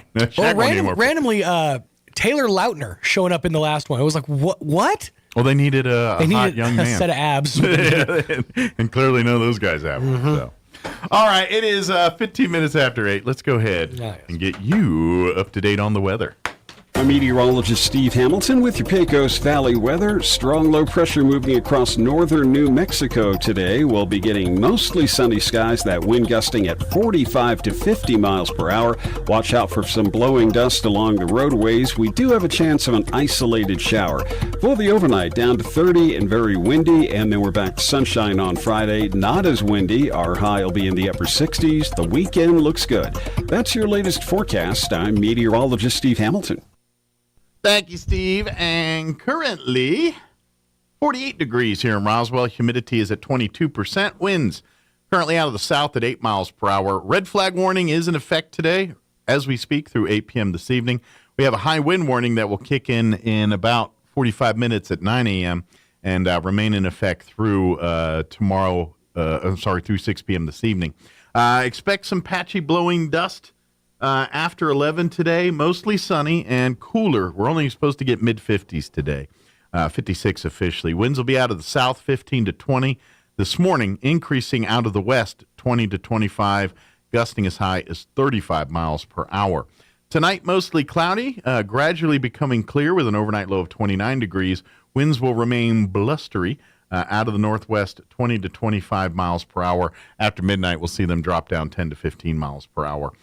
For your Friday, sunny skies, 69 for a high. Winds will be out of the southwest at around 10 to 15 miles per hour.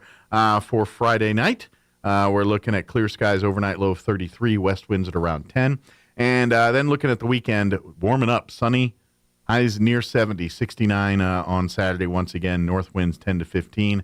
And then we'll be pushing 80 on Sunday. Sunny skies, 79 for a high on Sunday.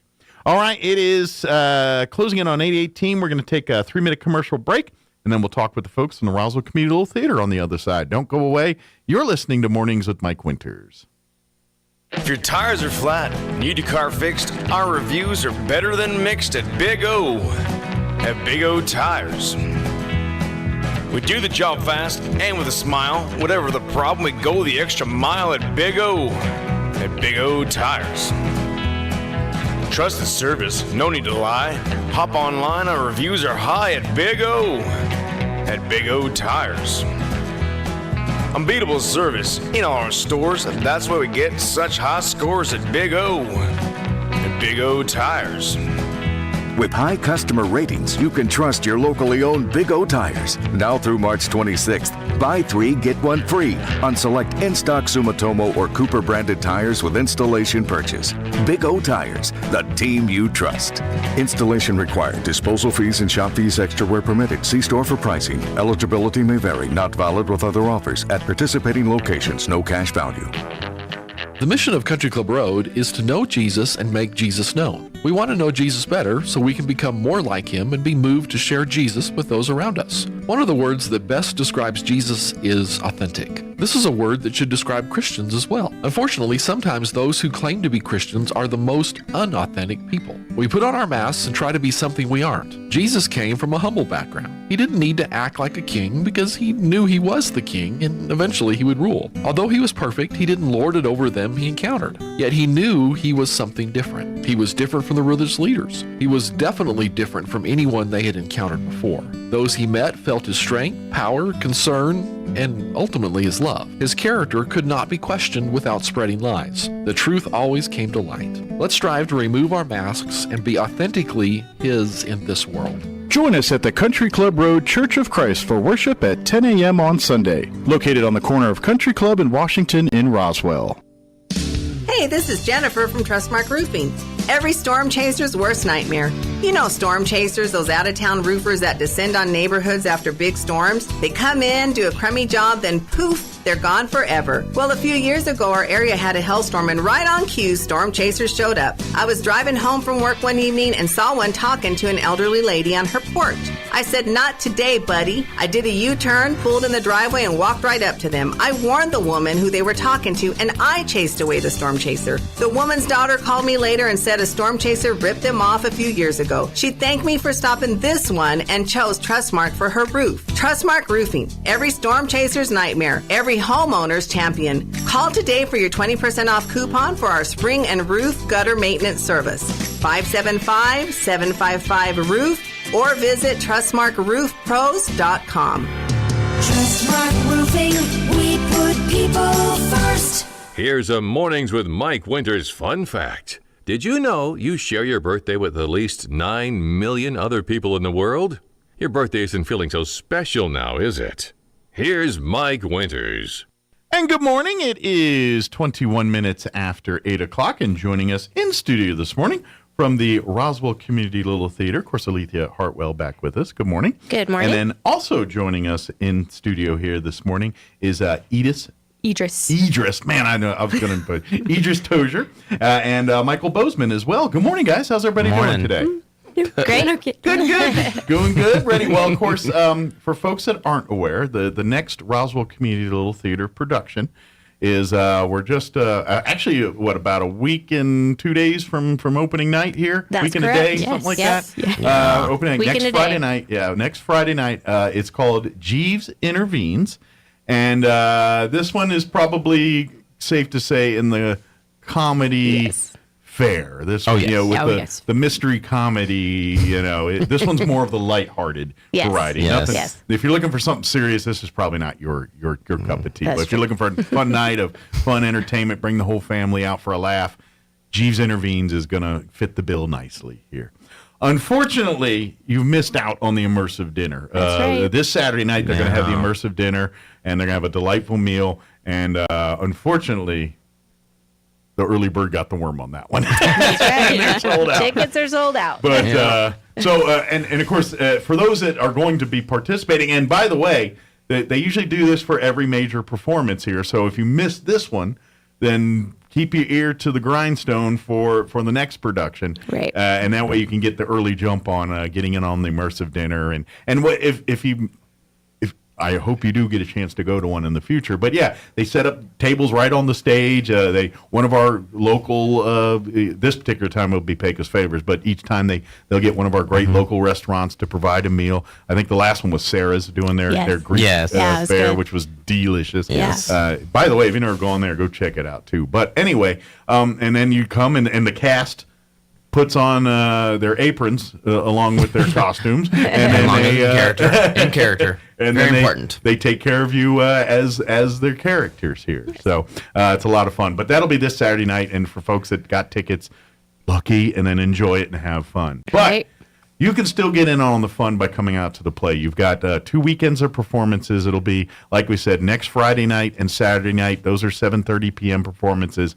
And then we'll have a Sunday matinee at 2:30. Then we'll do it all over again the next weekend, March 17th through the 19th at the same time. Again, and then if you go to the website, that's the best way.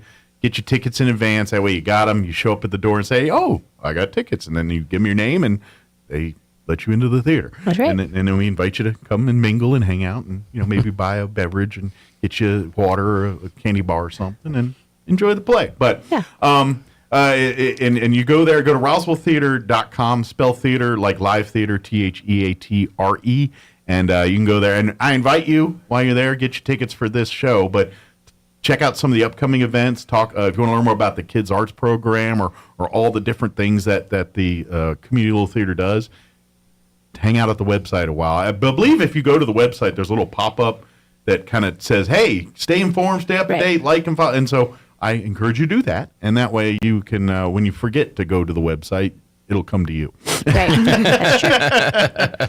So, now for you guys, this is the first time I've had y'all in studio, I think. Yes. If I had you on, Michael? Time. Okay. Yeah. It's my first time. It is your first time. So I gotta ask, what's been your first experience doing theater here and stuff, or coming on the radio? I guess. This is my first time doing the radio. But you've done theater before and shows. Okay.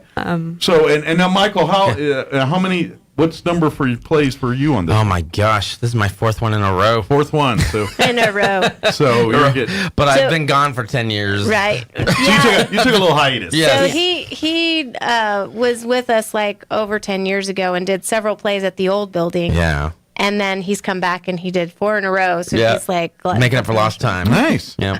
I gotta ask, what is life at the theater a lot different with the new digs compared to the old digs as far as logistics and everything? I imagine it would be. Mm-hmm. But as someone who has experience in both worlds, I'm kind of curious what you thought of that. Oh my gosh. Yeah, I love this new building. It's the old Park Twin. It is it's a great facility. And by the way, this is really why we really want you to come out and enjoy the plays and everything. But by you coming out and supporting that, you're supporting them to be able to keep that theater going. Right. They've been old buildings have expensive roofs, and they've been paying for that for a while and things so bad. But this money helps keep the program going, helps keep the kids' arts program going, helps keep the theater doors open, helps keeps the roof from leaking, keeps all those things from happening, and of course keeps our live theater in town. So people have, Roswell's kind of a lucky little community here. Not only do we have the community theater, but we got way off Broadway. We got other great entertainment entities in town, and we want them all to thrive and to give us. So we have a great choice of culture and opportunities in town. It's an amazing thing. So come support it. Come out. And I love these kind of plays because if you've got the anti-musical people, the ones that are like, I don't want Shogun, or I don't want, Les Miserables, blah, blah, blah. I don't want that. This is just a play. It's, folks here, they bust. You guys spend months on getting ready for these performances and everything. And I think you're going to be blown away by the work involved and everything, and then have a good time to boot. You kind of get lost in the play. I know, we kind of, when you guys had the For All Broads productions, and this is kind of in that same vein where it's come out for a laugh, come out for a night. Right. If you love like For All Broads and that kind of comedy, I think Jeeves Intervenes is going to be right in your wheelhouse. Yes. Right. Right. So kind of tell me the story. What is the story of Jeeves Intervenes? Well, it's really kind of the story of Bertie, right? Mm-hmm. And how he doesn't want to get married. Okay. Which, by the way, I'm the person who does want to marry him. Yes. And his Aunt Agatha is forcing him. So your suitor I am, got cold feet. Oh, beyond.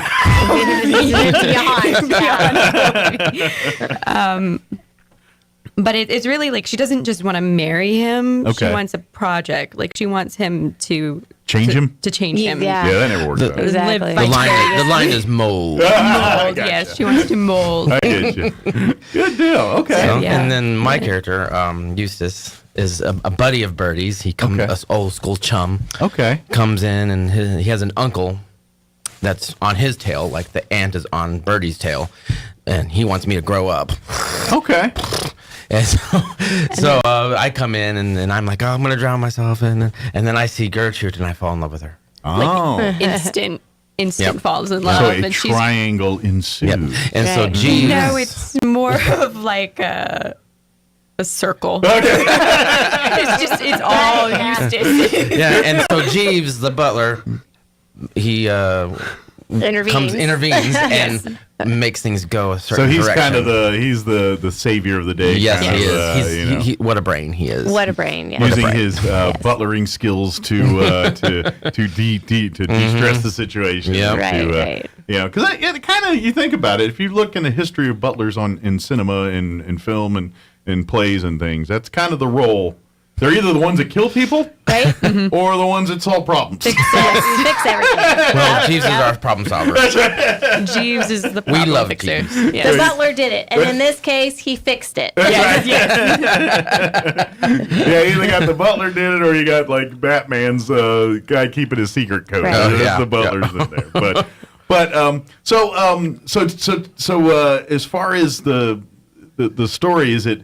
Now, what's the time period? Because I know you guys... 1920s. 20s, okay. Because I know you guys were... It's a period piece, and I was like 30s, 20s. I was a 20s area. So it's set in the 20s. Right. So that's, which, again, that's part of the unique...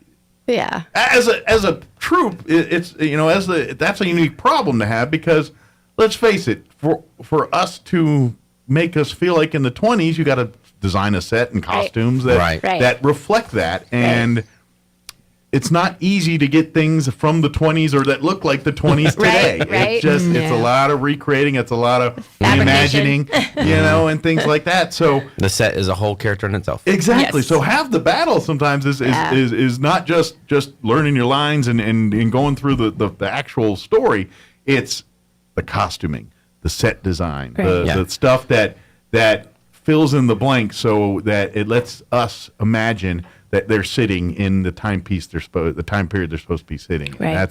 That's the cool part. So I would also, real quick while we're throwing it out, if people want to volunteer and be involved with the communal theater for future projects, but you're like, I don't want to act, I don't want to be on a stage, I don't sing, I don't dance, I don't recite lines, but I love building things. I love sewing. I love painting. I love doing that stuff. We'll say, well, guess what? Well, we love to have you come on down and come build our sets and help design, help create. Maybe you're an antique collector. Maybe you're one of those. You're good at finding things. The trove hunter, finding the relics at garage sales. You can use a few of those in the list too. So if you loved it, that's a great way for you to use your skill sets to help out the community little theater here. So, but anyway, I mean, what's that like? I mean, for you as actors, you kind of. But I know with communal theater, not everybody has one job. You know what I mean? Like. Because I know sometimes, I'm the actor, but I'm the one who painted all this stuff here. I do painting, and then I also help in the annex organize everything. Okay. We're done with the plays for one. Right. Which, if folks have never got an opportunity, first of all, next time you're back there and ask if you can go take a tour back there. It's really kind of a walk back through history, going back into the props room with all the costuming and things, and seeing years. And I mean. I ain't gonna lie, I'm surprised like American Pickers or one of those type shows ever reached out and said, we go through there, I'm sure there's some stuff might be worse than Bunny in there. Probably. I imagine it's a picker's dream to go through that thing, but organizing something like that's a Herculean task. It is. Yes, it is. It can be. Good deal. Yeah, so Michael actually has painted a very nice backdrop of London on our set. 1920s. 1920s London. Yes. Yeah. Nice. So. Cool. Well, how long good. did that take? Oh, few hours. Probably a few hours. Okay. Because in essence, you're painting a portrait, or that's kind of what you're doing. Yeah. But it's only going to be up for a couple of weeks to drop a play here. Next play is going to be painted over. Yeah, it's so the next hard. one, so. It is. I imagine that's got to be the hardest. Like, can we preserve this some way, shape, or form? But sometimes it got to be repurposed, or like I said, there's only so much room back there that you can store that stuff. Yeah. And so it is kind of the nature of the beast. But come out and enjoy it. It's going to be a lot of fun.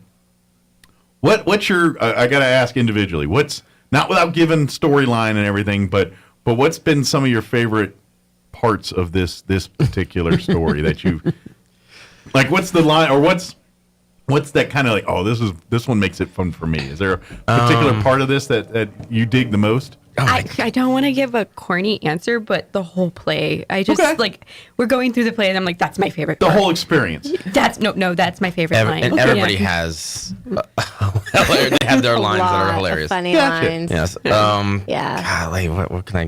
One of my favorite lines is Aunt Agatha. It's high time you were breeding. One of my favorite lines is I'll go. I have no notion what the jute business is, but I have no desire to be at the bottom of it. See, and I imagine that one. This play's got to be fun because it's got that British cheeky humor, which it can be very funny, but sometimes goes over Americans' heads. Right. But I love that. So I got to ask: does that because obviously you got to do the British accent, the playing a Brit here. Yes. Does that after doing and going to does that translate home? Do you ever get home and next thing you know you're like, y'all want some tea? And you're like, what? you don't break it. Well, you spot a tea. I do try at work. I'm trying to trying to keep it. It does for me. I honestly will break into weird accents all the time. Okay.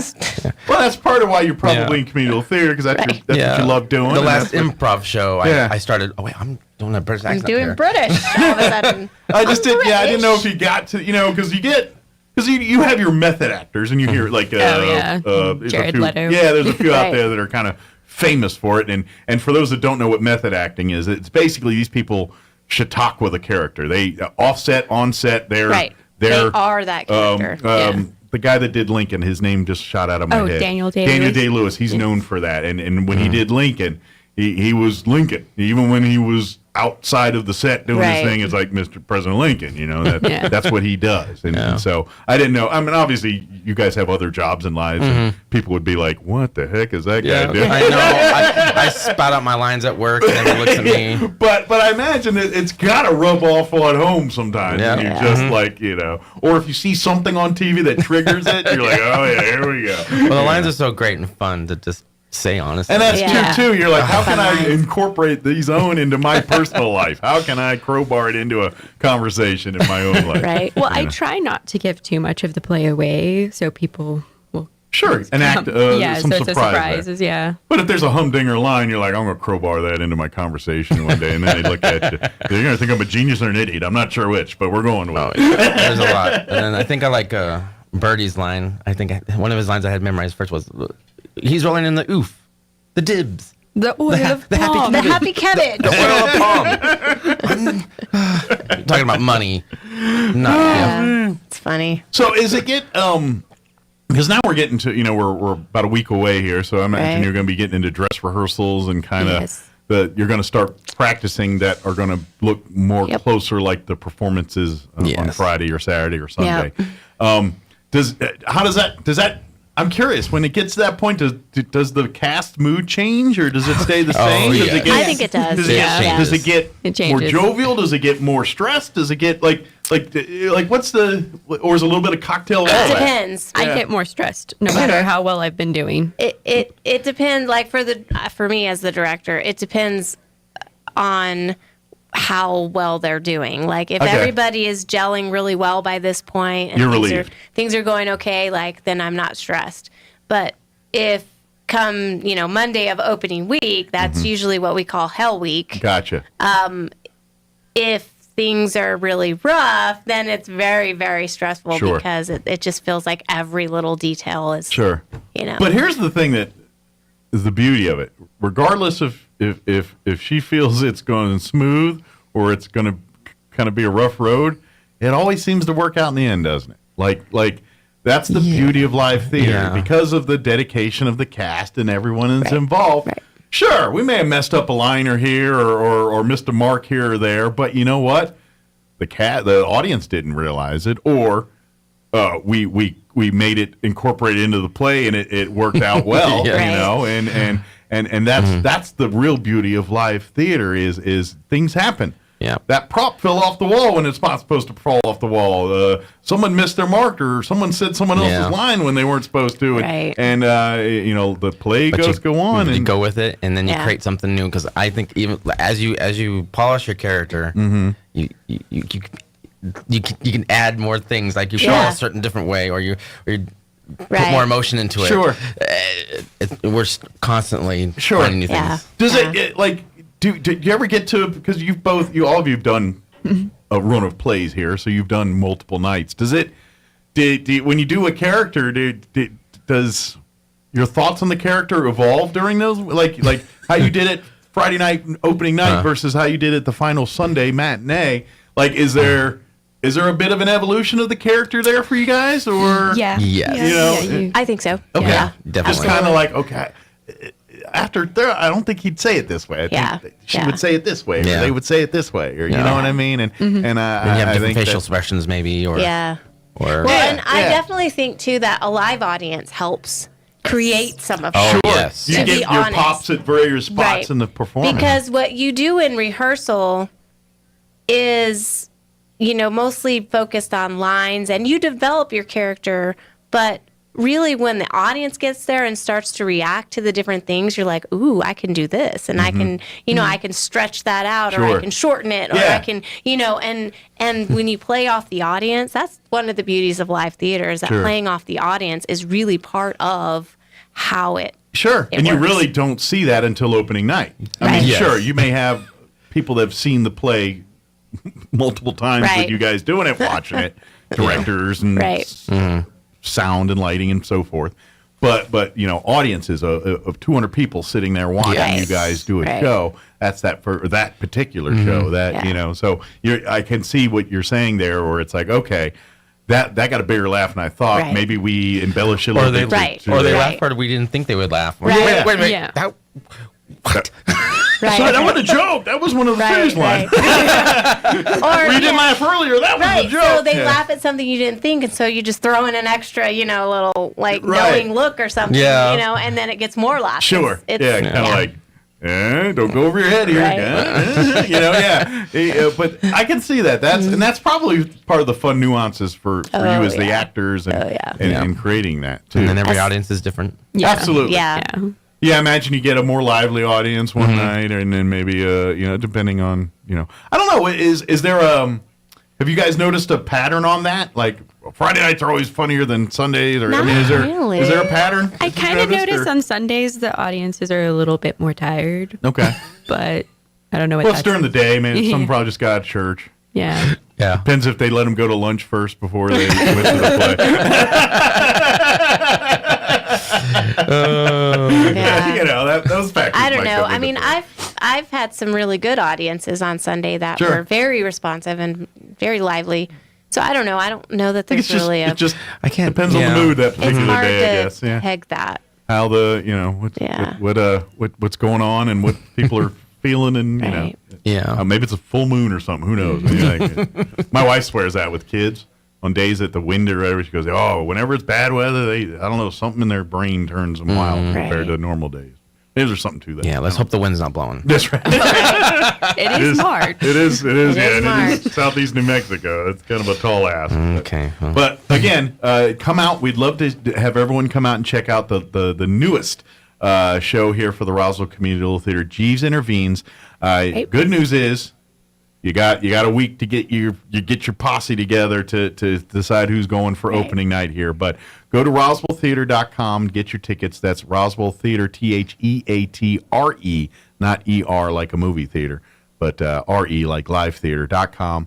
You can get tickets there. If you space, no worries. You can come out Friday or Saturday or Sunday, the day of the performance, and get your tickets there. assuming there'll be seats. I put it this way. After week one, this is generally a tradition. Opening week, people see it, and then they love it and laugh, and then the next weekend, they want to bring friends back and things. Right. So generally speaking, the second weekends turn out to be a little busier because it just gets on people's radar different that way. But that being said, the later you wait, the more chance of it being sold out. So to avoid that, just go online, get your tickets, then you'll have nothing to worry about. So if you're trying to impress a date or something like that, you won't look like a fool. That'd be bad. But and then come out and enjoy a great play. It's gonna be a lot of fun. Like I said, it's laughing. It's a slapstick. Laugh out loud, funny. It's a great story. It's gonna sounds like got a few little plot twists here and there for you to enjoy.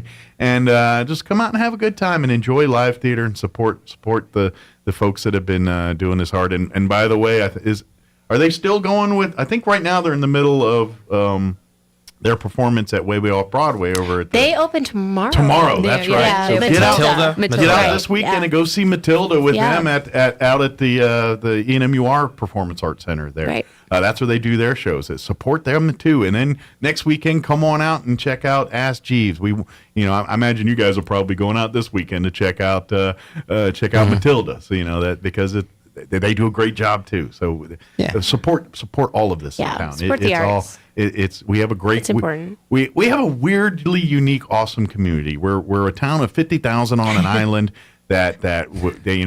We have so many amenities that a town of 50,000 would not have. Not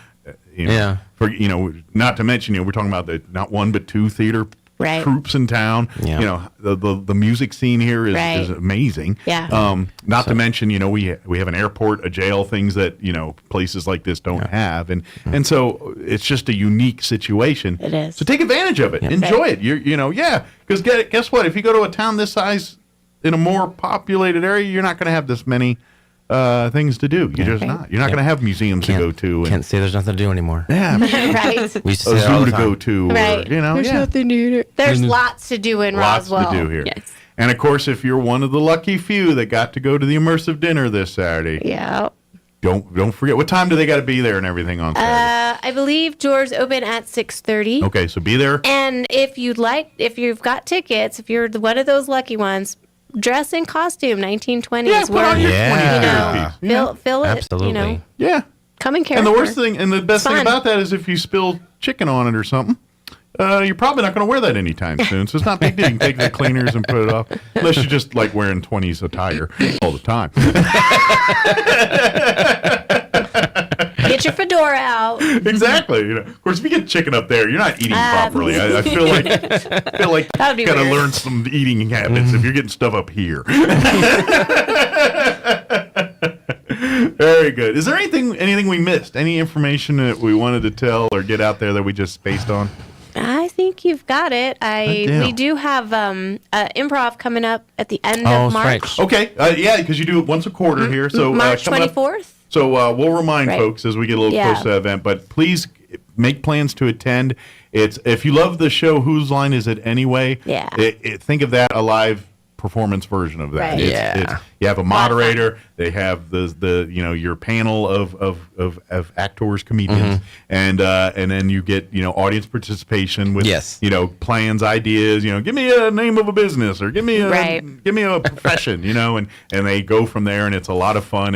And who knows where it goes? It's just like the TV show. It could go anywhere. Yeah. And it's a lot of fun. It's another night of laughing and everything else. I think it's $5 to get in. $8 to get in. It's dirt cheap. Yeah. And it's a fun night of entertainment. Yeah. They do it on a Friday night once a quarter. So grab your friends, get out together, make it date night, or probably this one is more date or friends, kids, and because it's comedy that it's improv comedy. Sometimes things get fast and loose with that a little bit. So yeah, we gotta watch ourselves there. So maybe we try to keep it clean. Yeah, yes. but maybe for younger audiences, get a babysitter for them that night. And you adults have fun. That's all I'm saying. Good deal. Well, thank you guys. Break a leg. Thank you. Thank you. One group I can say that to without getting offended. Tell the football team they get a little salty when they do it. And we'll see you guys on stage here next couple weeks. All right. Cool. Good deal. You. Thank you guys. All right, it is 8:47. Let's pause for news of the local variety. We got the Wall Street Business Update and a few commercials to pay for my food. We'll be back. Don't go away. Now for your Pecos Valley News Update, I'm Jared Cirillo. State legislation meant to help the city of Carlsbad regain lost tax revenue is awaiting a hearing in the State House. The bill already passed through the Senate. Senator Gay Kernan sponsored the bill along with Representative Catherine Brown. It would allow for a one-time appropriation of $25 million for the city because of a law passed a few years ago. That law based sales taxes for online services where the service takes place and not the location of the company providing the services. Cowboys for Trump co-founder Coy Griffin was found not guilty Wednesday of a misdemeanor charge of failing to register a political committee at a trial in southern New Mexico. The verdict from a 12-member jury capped a 2-day trial in Alamogordo, the community where Griffin once served as an Otero County commissioner until he was banned from office last year for his role in the U.S. Capitol riots. The dismissed charge against Griffin carries a potential punishment of up to a year in prison and a $1,000 fine. You're up to date. I'm Jared Cirillo. I'm meteorologist Steve Hamilton with your Pecos Valley weather. Strong low pressure moving across northern New Mexico today. We'll be getting mostly sunny skies, that wind gusting at 45 to 50 miles per hour. Watch out for some blowing dust along the roadways. We do have a chance of an isolated shower. For the overnight, down to 30 and very windy, and then we're back to sunshine on Friday. Not as windy. Our high will be in the upper 60s. The weekend looks good. That's your latest forecast. I'm meteorologist Steve Hamilton. With the Wall Street Business Report, I'm Bill Alexander. The average interest rate on the most popular U.S. home loan remained last week at its highest level since November, as stronger than expected readings on inflation, job gains, and consumer spending caused investors to hike their bets that the Federal Reserve will have to keep raising its policy rate through the summer. Pilots at Delta Airlines have ratified a new contract that includes over $7 billion in cumulative increases in pay and benefits over 4 years. And is widely expected to be a benchmark for contract negotiations at rival carriers. Caterpillar said on Wednesday it had reached a tentative agreement with a union that represents workers at 4 of its facilities. Dodging a possible walkout, Lowe's forecast annual sales below market expectations on Wednesday and warned of a slight decline in the home improvement market this year due to rising prices and borrowing costs. For the Wall Street Business Report, I'm Bill Alexander in Washington. Your destination for health is closer than you think. You don't have to drive hours for personalized care. You can get high-quality health care right here, close to home, at Artesia General Hospital. From hip, knee, and shoulder replacements to sports injuries, general surgery, pain management, and wound care, our providers will help you get back to doing the things you love right here in Southeast New Mexico. Artesia General Hospital is here for you when you need us. To learn more about some of our key service lines, visit artesiageneral.com/closer. The NMAA state basketball playoffs are finally here, and 106.5 Roswell's Talk FM has you covered as your Goddard Rockets look to keep it alive. Tune in this Saturday as your 16-seed Goddard Rockets square off against the 1-seed Chargers of Albuquerque Academy. 106.5 Roswell's Talk FM will have coverage of the game this Saturday beginning at 5 p.m. with audio-only coverage available worldwide at ksvptv.com. Rockets versus the Chargers of Albuquerque Academy, Saturday beginning at 5 p.m. on 106.5 Roswell's Talk FM. Here's a Mornings with Mike Winters fun fact. The U.S. Treasury once considered producing donut-shaped coins. They instead decided to go with coin-shaped donuts. Here's Mike Winters. And good morning. It is 8:51. Stay tuned next hour. About 9:15 or so, we're going to have Crystal Noble with the Humane Society here in town joining us. Give us an update on what's happening at the Humane Society, pets available for adoption, things like that. Hey, Sunday Fun Day. It got canceled last week because of the wind. It got rescheduled to this Sunday. The Historical Society for Southeast New Mexico, they're going to have their Sunday Fun Day event this Sunday, March 5th, 3 p.m. at the Archives facility at the Historical Society, 208 North Lee Street, right next to the museum. This Sunday, John LeMay will discuss the real history and folklore that went into crafting his latest novel, which is called Once Upon a Time in Fort Sumner. It includes tales of surviving a surviving Billy the Kid encounter with the governor in 1950, and plus legends of the Navajo Skinwalker and the Lost Adams diggings as well, too. It's completely free. Doesn't cost anything. Love to have you come out and enjoy the talk. If you'd like to bring loose change and donate and all that, be great. Love to have you do that. But by no means are you under obligation to do so. We'd love to have you just come out and enjoy the event. But it'll be this Sunday, 3 p.m. It got rescheduled. So if you planned on attending last Sunday, but the wind got the best of us, rescheduled for this Sunday. By the way, speaking of Historical Society, we were talking about scholarships there with Desi and Eric in the 7 o'clock hour for teen leadership with the Leadership Roswell Alumni Association. But the Historical Society also has their scholarships. The window for applying for those is right now through the end of this month. The applications will be digital, and you can find them at the Historical Society's website, which is www.roswellnmhistory.org. You go there, and you will find the applications there. Again, this is thanks to the Linda Hayes Trust. The Hayes family have entrusted the Historical Society to be the stewards of making these scholarships available to students. This year, we've got 6 different scholarships that they're going to be awarding, $1,250 each, and they're under different categories. So they're going to give away a humanities and art scholarship. One student will be awarded $1,250 there. They're going to be giving away 2 STEM scholarships. 2 students will be awarded $1,250 each. These are for high school seniors, by the way. The Humanities and Art Scholarship and the STEM Scholarship are for high school seniors.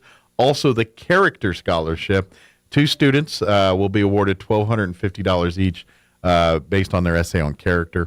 And then we have 1 scholarship for college students as well. It's called their Continuing Education Scholarship. That's available to all college students. 1 student will be awarded $1,250 there. Again, go to roswellnmhistory.org to download the applications and get them filled out and submit them. If you have any questions, don't hesitate to reach out to Amy McVeigh-Teas with the Historical Society. You can call her direct at the office, 575-622-8333. Again, that's 575-622-8333. Or shoot her an email, historydirector@outlook.com. historydirector@outlook.com. But remember, your deadline to get your applications are March 31st. So make sure you get that done. They've been open for about a month now. February 1st, I think they officially opened. But they will close March 31st. I know it's only March 2nd. You're thinking, I got lots of time. But you really don't. Just get on the stick there and get going. Just so that way you got it covered. What's that? Oh, the scholarship window for Historical Society. So that's what I was talking about. Oh, okay. Also, putting on your radar, the 20th annual Eastern New Mexico University Roswell Foundation Golf Tournament is happening April the 8th at the New Mexico Military Institute Golf Course. It is a 4-person scramble. Shotgun start at 0800 8 a.m. for you civilian folks. Team minimum total of a handicap of 40. People that play golf know what I'm talking about there. I was going to say, is the scramble, is that like where everyone just hits the ball and at the same time and then runs? And no, I think they start at different holes. To where the balls lands? And I think they all start at the same time. It's like a race. But they start on a different hole. Like you may not start on the first hole. Mm-hmm. Like you play all 18 eventually, but you may not start with the first hole. I think that's what it is. If I'm wrong, y'all tell me. But I think with shotgun start, it's like some groups will start at the first hole. Some will start at the 10th hole. Some will start at the 8th hole. I think. Oh, okay. I think that's what it means. And then they go in progression around the course. That's so everyone can play at 8, and they can work it at the same. That way, you're not waiting. Not everyone starts at 8 and they tee off, and then they go and we get room for another group to tee off and then go. It's the same time. See. So they basically start them off on the various holes around the course. That's the logic there. But it'll be a 4-person scramble. Team minimum total of a handicap of 40. Cost is $100 per player or $400 per team. If you don't have a team, just go to the pro shop and say, I want to sign. The pro there makes the teams and all that. So if you don't have 3 friends that want to golf with you, you can get put on a team, and they'll do the handicaps and all that good stuff. They're offering prizes for the top 3 teams and also prizes for closest to the pin, plus drawings for other great prizes as well. There is time to still be a sponsor if you want to sponsor a tee box or a hole or any of the level of sponsorship available through the tournament. You need to contact Craig Collins. He's the foundation coordinator. You can reach him by phone at 575-624-7304. Again, that's 575-624-7304, or email craig.collins@roswell.enmu.edu. craig.collins@roswell.enmu.edu. And, of course, if you just want to be in the tournament and all that, you can contact Craig. He'll get you signed up, or even go by the New Mexico Military Institute golf course, go to the pro shop there and tell them you want to sign up for the ENMUR tournament, and they'll take care of all the stuff for you. But all the money raised from this tournament goes to the Foundation for Scholarships. They go back and they use this money. It's one of their biggest fundraisers they do every year. They've been doing it, like I said, it's the 20th annual for 20 years now. So and so they use this money and they use it to give scholarships to students at Eastern New Mexico University Roswell. It's a really great thing. So please, especially if you're a golfer and you're going to be golfing anyway, you might as well go out there and help out the foundation. There's always great food. Like I'm telling you, if you leave their tournaments hungry, it's your own fault, man. I remember going years ago doing that, and we do remotes and stuff out there, and there's be like breakfast burritos and brisket and just food all over the place. So trust me, they got they do a lot of swag to entice people to come and be a part. So if you're homeless, take up golf. Yeah. Get free lunch out of it. Yeah. Of course, you need $100. Oh, yeah. Because it is for charity. Get a job, then take up golf. Whereas at that point, you can buy your own food. But, get a job either way. Just say it. It'll help. Yeah. All right. It is 9 o'clock. We'll be back on the other side of news. Don't go away. Hugh Hewitt is now in Roswell on 106.5 FM KEND Roswell. News this hour from townhall.com. I'm Rich Thomason. For the first time in months, there's been a high-level U.S.-Russia meeting. Secretary of State Blinken sat down with Russian Foreign Minister Lavrov for about 10 minutes on the sidelines of a G20 gathering in India. In the meeting, Blinken apparently asserted America's support for Ukraine was unwavering, dispelling any doubts the Russians may have had on the matter. In a recorded message to the UN's Human Rights Council, Blinken said Russia should be held accountable for its human rights abuses in Ukraine. Holding ourselves to the same standards as we do every other government is particularly important at a time when human rights around the world are under assault. Perhaps nowhere more than in Russia's brutal war on Ukraine. The last time Blinken and Lavrov met in person was in Geneva, over a year earlier, just before Russia's invasion. I'm Karen Chamas. Chicago police are mourning the death of an officer shot and killed in the line of duty yesterday on the city's southwest side. Police say the officer was chasing an armed suspect when the 18-year-old man turned and fired. The officer managed to return fire, landing the suspect in the hospital in critical condition. Norfolk Southern representatives did not attend last month's town hall in East Palestine, Ohio, but they will apparently be there this evening when another forum is held for local residents. This time, the EPA has ordered the railroad to send a representative to answer residents' questions about last month's toxic train derailment and the ongoing cleanup. A 40-year-old Pennsylvania man faces federal criminal charges after allegedly trying to get an explosives-laden bag on a flight from Allentown, PA, to Orlando, Florida. Authorities say Mark Muffley checked the bag with an explosive device hidden in the lining at the Lehigh Valley International Airport. Watching Wall Street, the Dow is up 157 points, the Nasdaq down 43, and the S&P trading 3 points in the red. More on these stories at townhall.com. Here's an important message from the Diabetes Solution Center. Do you like pricking your fingers to test your blood sugar levels? No one does, but it's important to maintain your health. And now, by wearing a small remote device called a continuous glucose monitor, or CGM, you don't need to prick your fingers anymore. It's easy to use and helps you make more accurate diabetes treatment decisions. If you are testing your blood sugar 3 or more times daily, injecting insulin, or using an insulin pump, call the Diabetes Solution Center right now. And if you have Medicare or most major insurance coverage, you may be able to get a new CGM at little to no out-of-pocket cost. Shipping is free, and we'll even bill your insurance company for you. If you are testing your blood sugar 3 or more times daily, injecting insulin, or using an insulin pump, call the Diabetes Solution Center right now to learn how to end the painful finger sticks and get your own continuous glucose monitor, or CGM, at little to no out-of-pocket cost.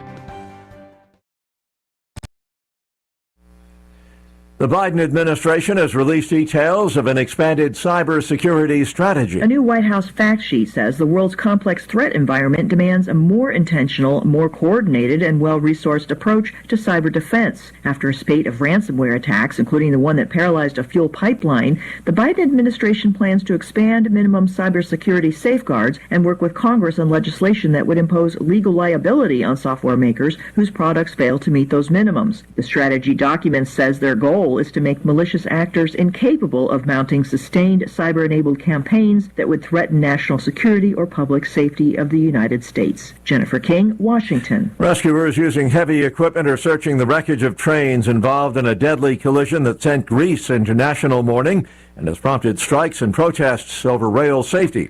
The death toll from the head-on crash involving a passenger and a freight train remains at 43. Townhall.com. Washington, D.C.'s famed cherry blossoms coming early this year. The trees are apparently confused about the changing climate. Due to the warmer than average temperatures, the trees never reached their winter dormancy, which is the starting point for calculating when the blooms will emerge. Jeff Reinbold with the National Park Service says the 3,700 cherry blossom trees in the city are expected to reach peak bloom earlier than expected between March 22nd and 25th. The city has experienced dramatic temperature swings. It hit 81 degrees one day last week. 2 days later, it snowed. Our natural resource manager likened the trees this year, our indicator tree, to a teenager. There's a lot going on there right now. Ed Donahue, Washington. A federal labor judge ordering Starbucks to reinstate 7 fired workers, reopen a shuttered location, and stop infringing on workers' rights after finding that the company violated labor laws hundreds of times. More on these stories at townhall.com.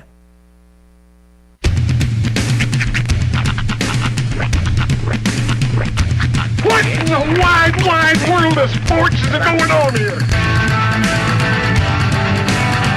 I promise you, whatever scum did this, not one man in this force will rest for 1 minute until he's behind bars. Now let's grab a bite to eat. Yeah, come on. I feel the hot wind on my shoulder and the touch of a world that is older. I hit the switch and check the number. I leave it on and then I slumber. I hear the rhythm ringing through it. Flamenco guitar and cumbia music. I hear the talking of the DJ. The demolition, what does he say?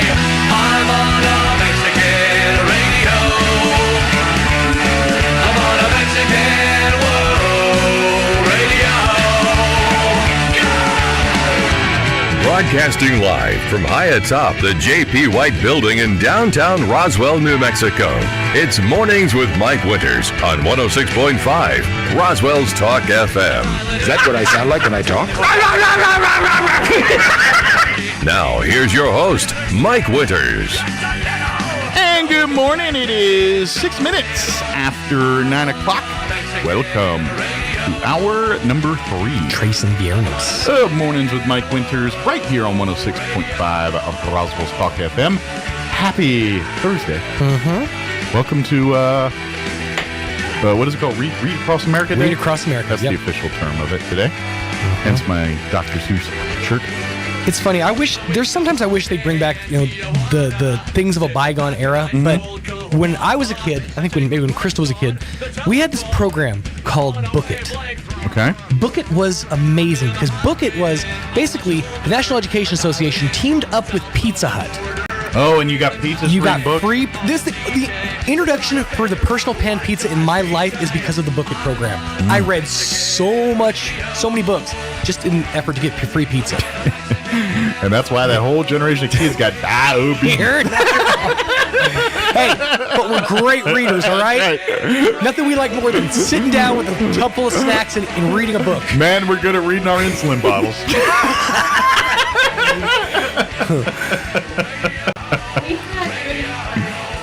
I know. I'm just. It's funny. I love the book. That was great. I would have did the same thing. I'm like, yeah, okay. And they still do book it. I don't know if they still give out free personal pan pizzas. Yeah. But man, that was. They're not. Aww. See. Even like the pen. Do you remember the pen? How it was all holographic and you'd move and it would open the book. That was really cool. See, I grew up at that time when they're incentivizing me to read. Mm-hmm. That was back when the McDonald's gift certificate was still a big deal. Oh, yeah, the 5-pack. And they used to do for Christmas every year, give the gift to the McDonald's, available in the books of 20 or whatever. And, you get a whole thing. And I remember when we got booked, they would, here is your $5 gift certificate to McDonald's. Nice. And to a kid, yes, that was as big as pizza. It is. That's a big deal, man. So we did have that too. So yes, my generation got the diabetes from reading too. Books really were the reason I'm the fat slob I am today. It's all because of reading. If they just gave us oatmeal instead of... Here, congratulations on reading that book. Here's an apple, Timmy. That's right. Just gave us oatmeal. That generation hates books. Or at least a gym membership. Maybe. You've read 100 books. Here's your free gym membership. That's right. Go walk it off. That's right. Go. They did that. Is that like? I wonder how they incentivize kids now to read. Is it food? Guns to the head, mostly. Like what's read? What's the rewards nowadays? I don't know. What do they give a kid? You give him like I don't know, game points to buy apps. V-Bucks. Yeah, V-Bucks for Apple Fortnite. points or something. Yeah, Well, let's I have see. no idea. What's the incentive? It doesn't. It doesn't come up as being a thing anymore necessarily. Oh well. We'll see. Sorry, kids. No pizza for you. No incentive. But you know what? How about local radio personalities coming and reading you books? That's pretty incentivizing. I think I'd rather have the McDonald's gift certificate. Well, yeah, me too. But hey, a free personal pan pizza changes your meal. Sorry. We're out there changing lives, man. Sorry, kids. You get me instead of your McDonald's gift certificate. Sorry about that. Yeah, we're going to go read today. Sean and I will go. We're going to be at Brenda Elementary, and we'll be reading to kids. They're going to. I don't know if they're going to leave us alone. That's probably not smart, but but we're gonna go read to kids and things. So. Are you choosing the books or are they? My book has been chosen. So is Sean's. War and Peace. Yes. Mm-hmm. Yeah. By Dr. Seuss. That's right. By Dr. Seuss. There's no war in the core. There's no war at the store. Is there peace in the East? I hope so in the least. Yeah, the words will be chosen for us. We won't have to choose make our own. Right? No. They've selected books for us. Here. But Crystal Noble kindly came in a day later for me because I screwed things up. But she will join us here in just a bit from the Humane Society. Give us an update on pets available for adoption, what's going on at the store, and all that good stuff. So we'll talk dogs and cats here in a little bit. And stuff. Felines and canines. Yeah. Maybe that's what we should do. Read to the dogs and cats? No. Oh. Incentivize kids. Hey, we'll give you a free trip to the thrift store. Ooh. That would be cool. Because you know what? Been to the thrift store, they got a lot of cool stuff. I will say one of the best incentivizers to get my kids to do the right thing is what I call the Dollar Tree shopping spree. Oh. Give them $5 or $6 now because everything's $1.25. $6 and let them go get 5 individual items at Dollar Tree. I like it. That's how he ends up stepping on all those little alien heads and everything else at his house. No, dude. It was kind of ironic. I stepped on a Lego the other day, but it was like a big Lego, like one of those like preschool ones. Okay. Still hurt. I imagine. Still hurt like a son of a gun. Oh, that's much better. I'm sure that's stepping on. Oh, that's not bad at all. Stepping on that one. You think it would have a little more give, but no, still just as rigid. Yeah, just as sharp on the bottom. Oh yeah, you hit the corner. You just doesn't have the little corners. I mean, it's not a painful corner. I was more mad at myself because like, how did you miss that? He does have thick glasses. It's nearsightedness is a I'm blind. but I'm like I'm a nighthawk compared to him. But it's helped in other ways. Like I have like ionic hearing. I can hear through walls. I have a good sense of hearing. Well, then again, I may have average hearing. I just hang out with hard of hearing people. That's so I feel like I've got good hearing. It does result in other things though. Like I have terrible taste. I mean, you've seen how I dress. Well, my wife put me in this shirt. I was like, today's a bad example. I can't say it. This was literally when I got out of the shower. This shirt was laying on the bed my for me wife to put on.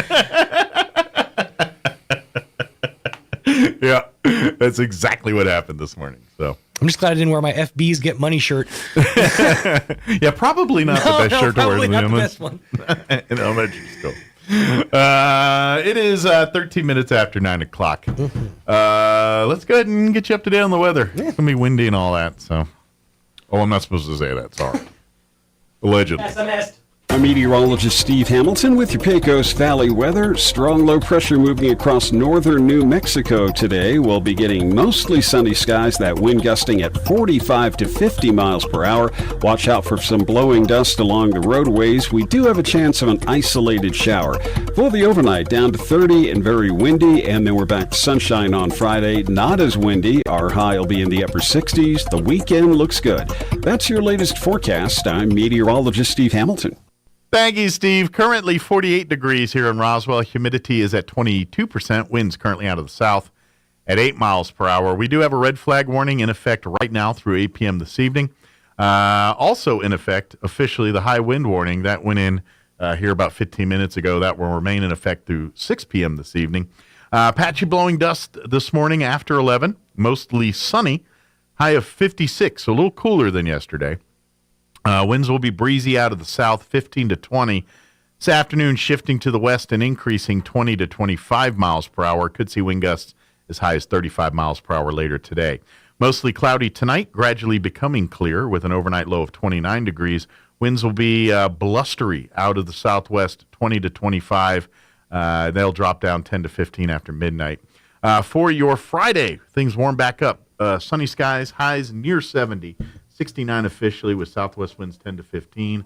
Saturday, sunny skies, once again, highs right around 70, 69 officially, north winds 10 to 15. And then Sunday, sunny with highs near 80, 79 for a high. And then looks like at least through midweek, we're going to be, well, at least Monday, Tuesday, they're talking mid to upper 70s. Then we're dropping into the upper 60s by midweek there. So not too bad. All right, it is 9:15. We're going to take a 2.5-minute commercial break. And then Crystal Noble with the Humane Society will join us on the other side. Don't go away. You're listening to Mornings with Mike Winters.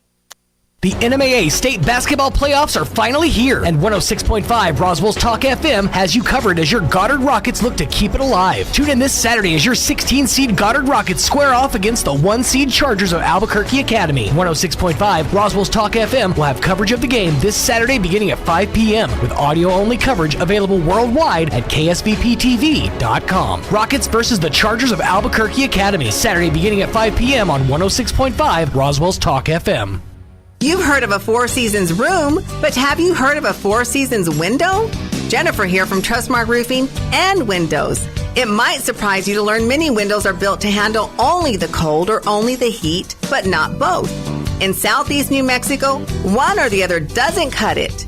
That's why Trustmark windows are built to handle our Four Seasons climate, the scorching summers, the bone-chilling winters, and everything in between. Special glass coating blocks extreme UV rays, a stout frame prevents warping from the extreme weather changes, and insulated glass is like putting your home in a giant styrofoam cooler in the winter and keeps cold out and warmth in, and in the summer it keeps heat out and cool in. For our Four Seasons weather, get Four Seasons windows. Call today for your no-obligation spring window assessment, 575-755-7663, or visit TrustmarkRoofPros.com. Trustmark Roofing, we put people first. Artesia Car Enthusiast, Artesia Chamber of Commerce, and Artesia Main Street bring you the 24th Annual Main Event Car Show and Cruise 2023. Last year's record number of cars of all ages and sizes is sure to be beaten as we have expanded areas for vehicle display, added more food vendors, tractor row, and even a bike boulevard all downtown.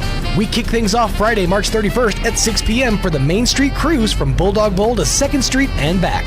Join us Saturday, April 1st from 9 a.m. to 3 p.m. as Artesia transforms into one of the hottest spots for car enthusiasts, residents, and visitors. Please come together to enjoy a weekend filled with music, cruising, friendly competition, and lots of fun for the whole family. Spectators are always free. For more information or to register your car, go to artesiachamber.com or stop by the office at 107 North 1st Street in Artesia. The main event car show and cruise, Friday, March 31st and Saturday, April 1st in downtown Artesia. Ad paid for by Artesia Lodgers Tax. Here's a Mornings with Mike Winters fun fact. Due to extreme pressure and weather conditions, it literally rains diamonds on Neptune and Uranus. Stop snickering because I said Uranus. Here's Mike Winters. Or snicker if you want. I did. Good morning. It is. It's 18 minutes after 9 o'clock, and joining us in studio this morning, Crystal Noble from the Roswell Humane Society. Good morning. Good morning. I just noticed you got your Las Vegas night. We were talking hockey a little bit in the break. Yeah, your Golden Knights shirt so was I on. didn't even know that this was a hockey team. Oh, okay. I thought it was just like Spartans, the movie Sparta, yes. the 300. 300, yeah. So this was at the thrift store, and I was like, oh, I like it. Sparta, Sparta. And then I think you were the one that told me, that's a hockey shirt. And I was like, no, it's not a Spartan. You're like, no, it's a hockey shirt. And I was like, oh, well. The Las Vegas it's Golden Knights. It's Spartan to me. So. Which, they're a pretty good team. They actually went to the Stanley Cup their first year in existence. They lost to the Caps, but they're very, and that's almost unheard of for a team brand new to the league, go from, usually they stink for a few years before they kind of build up. But no, the Golden Knights went, brand new team in the league. They went all the way to the Stanley Cup Finals their first year. And well, it might be Golden Knights to you, but it's Spartan to me. That's right. I'm a Caps fan, so I'm like, we beat them. And they were a little salty. We tried to said, well, welcome to the league, son, but you're not taking the Stanley Cup. You're like, look, we'll just give you a light whooping. That's right. Capitals have been doing this for years and ain't won one. We're due, dude. You're losing. You got to earn yours. But anyway, again, if you want to get cool thrift store, brand new sweatshirt right there, available. And that's just it. That's what a lot of times the clothes, especially if you're like a young person and you're kind of on your own and and you're transitioning to like adult life and you're like, I need professional clothes. I need, slacks and dresses and things that are for a professional work environment. Clothes. Yeah.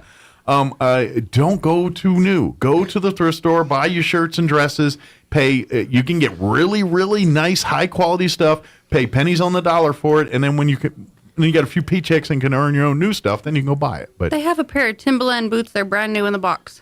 Yeah. Never worn. Timberland. And what are they? How much do they go for? $400. Yeah, I'll say they're crazy expensive. So, Camille, the manager of the thrift store, had a whole bunch of clothes come in, all of them brand new with the tags on. From Ross, from Marshalls, from Walmart, from Target. Brand new. Brand new. Still have the tags on them. So they get that stuff all the time. Well, those people that think they're bigger than they are or smaller than they are, we thank you. Because those are the folks that really help out when it comes to these, especially for that new stuff like that. And if you are like starting fresh in like the medical field and you need smocks, like you need the pants and tops, the scrubs and all that. The scrubs, everything. They have an entire section dedicated to just pants. I would tops. imagine they and then the sets that come in together, the matching shirt and tops, they put those together. Okay. I would imagine, depending obviously on what department these medical people work in, I imagine they probably go through scrubs pretty quick. I imagine, especially if they're dealing with a lot of just fluids and things, they probably have to go through them pretty quick. So I imagine that can add up. And they're like $2 a pair. Good deal. Which I where imagine they're like $45. I was about to say they're probably a lot more expensive, brand new. They are, and like so, if you work in a nursing home and you have to have obviously the pants and the tops. Not just do they get like the solid colors in, but a lot of people will donate like the decorative ones. Sure, like the Disney pattern ones or holiday, Valentine's, St. Patrick's. Yeah. They have a whole bunch of them, and it's a big section that is just smocks, scrubs. Well, thank you for those that are donating those, and please, medical professionals, please come get them. And because you're saving money, and by you buying them cheaply discounted through the Humane Society, you're helping the Humane Society, because every dime that comes out of that thrift store goes to paying for vet bills or paying for the light bill or paying for cleaning supplies or paying for anything that is promoting the adoption and health of the pets that are there at the Humane Society. Yeah, and so they don't just have scrubs, obviously. Yeah. Right now they have clothing, like all weather clothing. They've got winter out, they've got spring out, they've got summer out. Okay. She's going to start bringing out like the swimsuits and stuff because, New Mexico. Everything's in flux right now, weather-wise. Yeah. Our weather can't make up its mind. Right. So, you leave the house in a jacket and you go home in shorts. Mm-hmm. Or vice versa. But they've got boots, men's, women's, kids. They've already got all their Easter stuff out. They do have St. Patrick's decorations out too. That's not the most famous holiday, most people are going to Easter, few but Irish they've already people got want to. their baskets out. They've got all the bunnies, the fake grass that goes inside it. Okay. The decor to decorate outside or inside the house, or if there's school teachers that need like decorations for the classroom, they've got a lot of the Easter stuff. So that way the teachers could come in and get them at a cheaper price and not have to pay full price. Because I know teachers don't get, discounts on stuff when they want to decorate their rooms. No, they probably that a lot of that, like a lot of your things you see in a teacher's classroom that are hanging on the wall, or it's come out of the teacher's own personal budget. They paid for that. Right. When it comes to that kind of stuff, that's all on the teacher. So yeah, if you've got some of that stuff down there, teachers, my wife's one. I know exactly what you all do. Get down there and save some money, and because a lot of, especially if it's, because a lot of times they just want to change themes and things that, depending on the grade level and what it is and all. So like they'll have like work charts and things like that, that kind of stuff. And so they'll change the themes, it's a bee themed, or it's a, honey bear themed or something.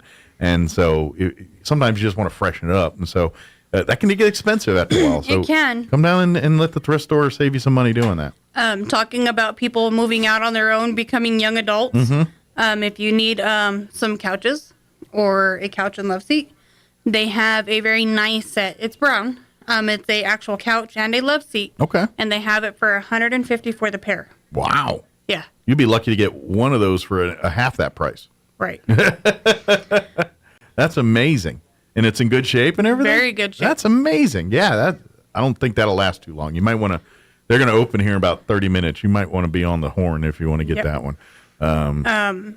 The love seat, just, typical love seat.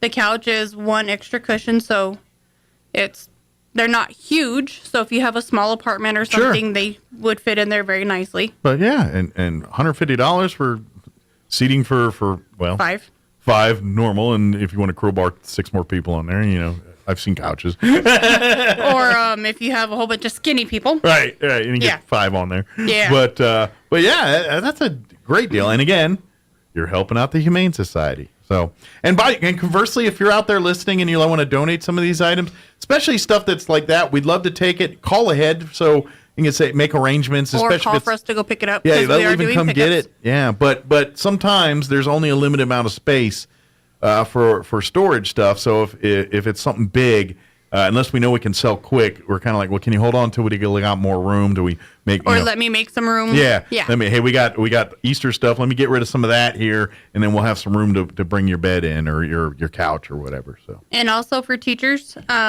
we have an amazing book room. It's like a little library. There's always a ton of kids' books, educational books. So if you need, something for the kids, for like offering up rewards, read books, you get this, you can come down there and you can get stuff for the kids.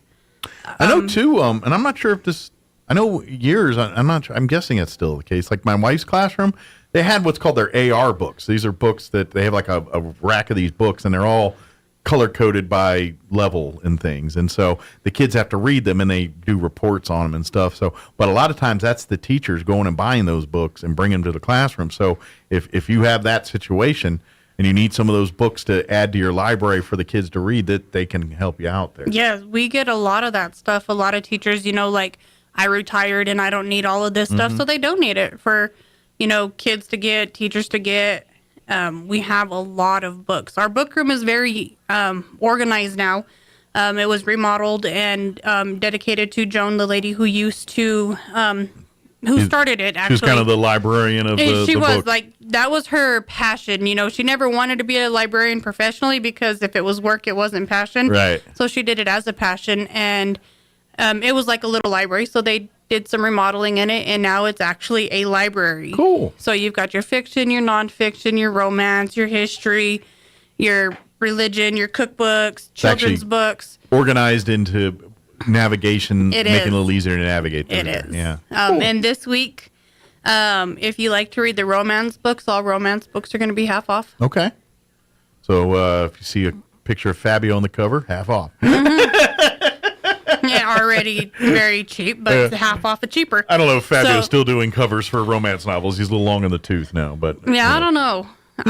Those aren't the books I go look for when I go over there, but you know, I do see them. Something that a very good friend of mine brought up yesterday, and I don't know why I never talk about it. And she reminded me, she's like, you need to talk about this on the radio tomorrow. So thank you, Amy. Amazon. If you shop on Amazon, you have an Amazon Smile? we have an account? Amazon Smile account. Okay. And so if you select the Roswell Humane Society, it doesn't cost any money to you unless It's a you great deal. choose to donate extra. But anytime you make a purchase, Amazon donates to us. Yeah. So it's your normal buying. So if you go there and buy, so if you have like a regular standing order for groceries or something or anything, but if you go through the basically and is there a link at the website you can kind of go directly? I through? don't have a link from the website, Okay. but I know when you just type in Roswell Humane Society, it comes up. Okay, perfect. So there, if you go there, there'll be an option usually up at the top about going through an Amazon Smile and find the charity you want to support. Yeah, like if you do the search Roswell Humane Society, it should pop. And then what I'd recommend you do is log in and kind of if that's your page, log in and bookmark it so that way every single time you go there, it's automatically going through the Humane Society, so you don't have to remind yourself to do it every time. Right. And that way, every and she time has hers automatically saved. Yeah. So and then every time you make an order, it doesn't cost you an extra dime, like you were saying. It literally is. You say you spend $100, a few pennies off that $100 gets put into account for the Humane Society. Yep. You get 50, 100 people do that, they get a nice little check each month. Yep. So if you think about it, do that, and then especially if you're a regular Amazon shopper that's on there anyway picking up stuff. And you could probably get some of that local here, shop local. I encourage you to do that. But if you want to at least help out local, put it through the Smile thing. So some of that money comes back directly to the Humane Society here too. And by the way, and we have the Humane Society here. I know there's a couple other great organizations in town that do that too. So please check into that. So if you're a big supporter of, say, the Walker Aviation Museum, they do the same thing. Support them too. one pick thing your that passions. I do know is you can alternate between. So you want to do like one time at one and then one of the. Yeah. Okay, cool. So my sister has this, and so she chooses like one time when she orders Amazon, it's us, and then the next time when she orders, it's actual Animal Humane in Albuquerque. Okay. Because she lives in Rio Rancho. So she wants to kind of help her local community Right. too. So you can alternate. You can Good have deal. more than one, and you can pick which one you want to do on that transaction. Now, in that way, because I know there's a couple other great organizations in town that could really use your help too, and that's a great way to support them as well. So. And it's what makes it wonderful is it doesn't actually cost you anything. Exactly, you were going to spend that money anyway. Trying to find us. And literally barely any of that because it takes seconds to do it, and then once you're in, you can literally just set it up that way, and there's no extra time. It's you going, even especially if you do like recurring orders. I'm guessing, especially like groceries or something. I think that's something every week. I want you to send me my case of chicken nuggets or whatever it is.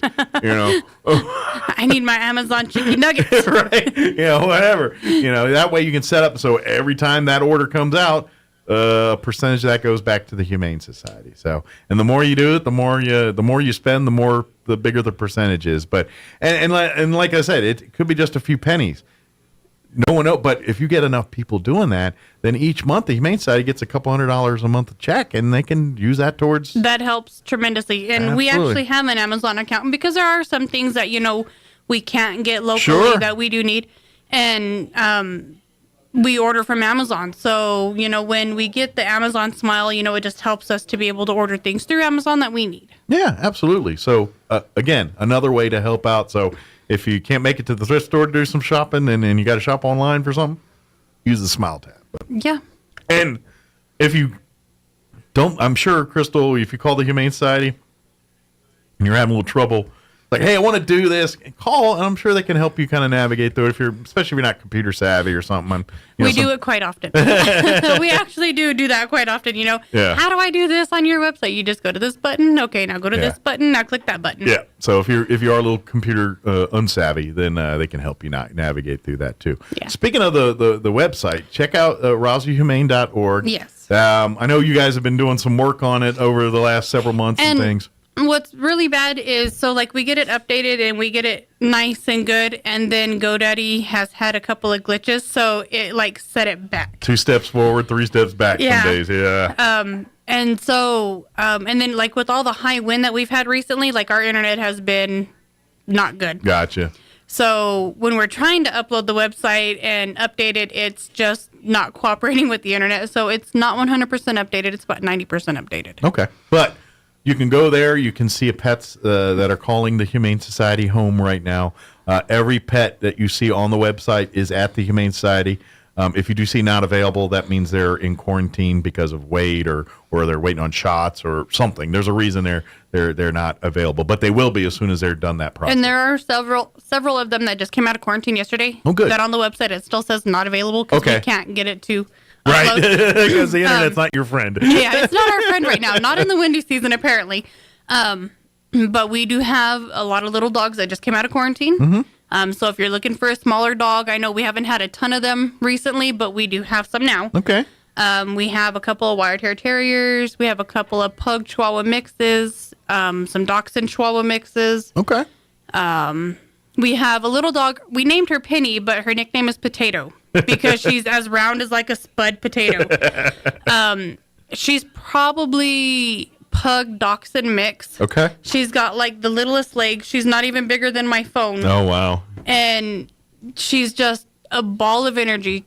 Cute as could be, but she's actually in a cat cage because she's too small. She's too small for a dog. Be in the back. Is she a puppy still? She's still a puppy, Okay. but she's not going to be a large dog. Right. She'll get a little bigger, but not a whole lot very bigger. much. Gotcha. Okay. We call her Piranha Potato because when she plays, she's teething. So she likes to just thrash. Yeah. And so I tell her she's a little alligator, she's a little piranha, but she's the most lovingest dog. She loves to give kisses. She loves to play. And she sees other dogs and she's like, oh yeah, let's go. Cool. So she seems like a real fun, family-friendly dog, and will make a great addition to someone's home. She would be wonderful with the house with other small dogs and kids that could wear her energy out. Yeah. And once she's done, she's like... Curious, how's she with cats? Has she been around cats at all? She sees them. Yeah. But not actually Not out with close them and because all the cats are like, oh God, just pat. Right, I was going to say, I'm not worried about the cat safety, but I'm just curious how. Yeah. But sometimes them little dogs, they don't know they're little dogs, and then they go up to cats and find out real quick they're little dogs. Yeah. Yeah, the few nose-to-nose occasions that she's had with the cat has been the cat hissing at her, and she's like, oh. Huh. Note to self, don't get near that. Yeah, she's running sideways, what is that?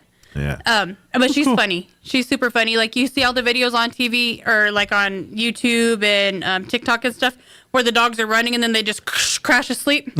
So she'll be running and playing and then she's like, oh, okay. And then 2 minutes later she's up and she's like, I'm ready. I got a question for you because I know you, obviously with the Humane Society, stringent rules on fencing and all that. With a dog this size, does that still apply there? Or it does. Okay. And so what we do when it is a dog that small, it's absolutely no open gaps, no nothing, because dogs are like mice. If their head gets through it, their body can get through it. And puppies' bones aren't set because they're still growing, so they're flexible. It's like jackrabbits going through chain link fences, how they do it without even slowing down. Yeah. Same thing. So with itty bitty teeny tiny puppies, it's a little bit more strict than it is for an adult dog. Gotcha. Okay. Just because the smallest hole they can get out of. Gotcha. So, I'm kind of curious. The reason, because I live in a condo and I don't have a fenced-in yard per se. I have a fenced-in, or enough. It's actually a patio.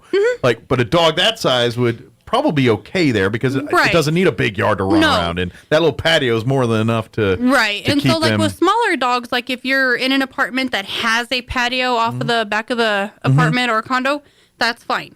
Gotcha. Okay. But not a German Shepherd, Sure. Rottweiler, Okay, that's Heeler. where I was kind of like, do we need the full fence in, or can we have kind of like an apartment space with an outdoor sealed off area that would be more than big enough for a dog the size of your cell phone? Do I need to go bring Potato back so that way you can Well, him? I don't think I would approve because I have a gate fence and there's like a 1-inch gap underneath the gate, like to open and close, and dog that size might be able to squeeze right under that little sucker. I'd have to do some work on that. But then again, I have 2 cats that may kill her.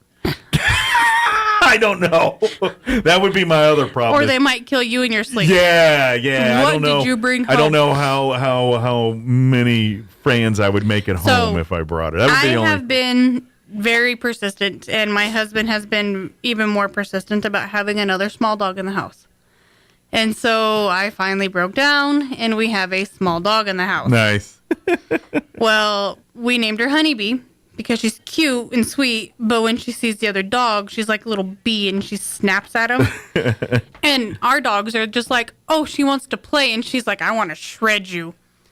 And so last night, trying to get everybody settled down, because they're excited. They want to play with her. They want to love her. And she's like, I don't know about this. Right. So my big old Great Dane, he's laying next to me, and she's sniffing him, and he looks at her, and he moves real slow, and they just go nose to nose, and she's like, you are bigger than my entire body. Just his nose. His nose is bigger than her entire body. And she's like... So she walks around him, and she sits down, and she lays actually in front of his paws and looks back at him like, don't kill me, don't kill me, don't kill me. I'm a nice guy, like me. And then he goes to sniff her, and she bites his lip, and he's like... He just bolts her off the bed. He's like, bye. I was like, oh... Thought you wanted to be friends. I was going to be friendly. All right. Yeah, and our boxer, he's just like, go ahead, bite my lip. I don't care. Yeah. Go ahead, bite my lip. Well, I it's don't great care. that your dog has that, because it probably understands it's a puppy and understand. Yeah, they can tell. They're just excited that it's a new little dog in the house because they understand that their little intellectually buddy, it's developing and probably doesn't realize the dumb things it's doing right now, and it accepts that. Yeah, they're just. My dogs house are amazing like that. My house is in uproar right now because the boys want her, and she's like, I want nothing to do with you. I'll never forget when I first got my lab Sissy years ago, and she was a puppy, and it was right around Thanksgiving, so we went to Ruidoso like the next day to visit for family and everything. We brought her up with us, and they had a yellow lab that was an adult at that time, probably a 10-year-old lab at that point. And a very friendly, good dog. They tried to make it a hunting dog, but unfortunately it didn't like the sound of guns. So it got all the training. It just, when it came to gunfire, it did not. Nope. But anyway, great dog. It was trained to be a bird dog. It didn't work out. But moment she saw Sissy, she instinctually rolled over on her side to offer her to feed her, even though she's never been a mom, and this wasn't her kid. And just because it was a puppy and came in, its instinct was to roll inside and say, oh, you must be hungry. Come here. And I thought that was so cool to see that off the bat. It's funny because Toby, which is a boy, has no capabilities of being a mama. Yeah. He's like mother hen. And so she's sitting up on my shoulder, and he's sniffing her, and she's not having a good time about it. And he takes his paw, and he just touches her on her forehead. Like, shh, settle my down child. now. Shh. And I always tell him, your paw's bigger than her head. Shh. Sorry, don't worry about it. It's all good. And he's so gentle, Yeah. He's just like, shh. I got it. I know the right amount of touch. Yeah. And then she's like, and he's like, shut up. Yeah. It's pretty, and it's interesting. And I'll tell you this, even with my cats going, same thing. My 2 cats, they secretly like each other, but they have their moments where they act like they don't, and they try to one-up each other and all that. Uh-huh. But if ever either one of them is in distress or does something that's not, you know what I mean? The other one's right there up in his face, like sniffing and like, you okay? What's going on? What's up? And I've watched it 100 times where one's mad or salty and the other one just comes running up, like gets in her face and puts her nose sniffing, like, what's going on? You okay? Why you been all... and why are you having a fit? Yeah, and to me, I love seeing those interactions between the animals and things. It's funny because our Great Dane is like the size of a baby horse, and our actual horse, like if he yips for any reason, our horse is like, "Hey, what's up?" And like he comes up to the fence line and he's like, "What's going on?" And Titus is like, We got to go nose to nose again. And it's horrible because, you know, the horse has to lay all the way down Right. to sniff the boxer, but just stands normal and can sniff the Great Dane. And I'm like, God, you were like the size of an actual baby-born horse. Hey, someone forgot to tell you you're a dog. Yeah. And so I was joking because I told John, I was like, we're going to get a saddle for Titus so that way Honeybee can ride him. Right? Be perfect. He's big enough.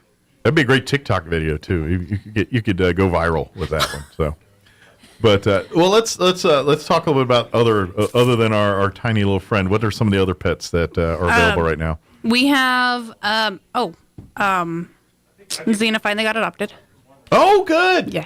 Good. How long? What was the A year. 1 year. 1 year. That's institutionalized in dog terms. And We so have, glad they finally got out of there.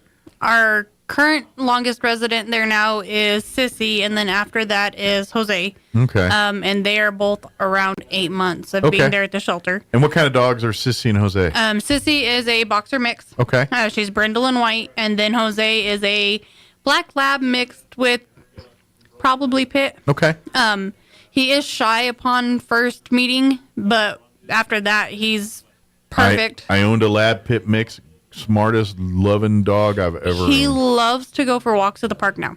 Good. If anybody has been on the website and seen the picture of, you know, him up in the air and a bun in the back, that's my bun and that's me carrying him because the sound of traffic just terrified him. Okay. Like he was ready to walk and then he heard the traffic and he's like, nope. I wonder if he's got some PTSD. Something happened to that dog. Well, we got him when they were about 10 weeks old. I wonder if something happened So- that just triggered, because I've noticed that like I remember seeing as a kid we had a dog and I think someone beat her with a broom because anytime we brought a broom out to sweep, that dog would freak out. And so you know what I mean? And so I wonder if something like that happened to that dog. He's okay now. Yeah.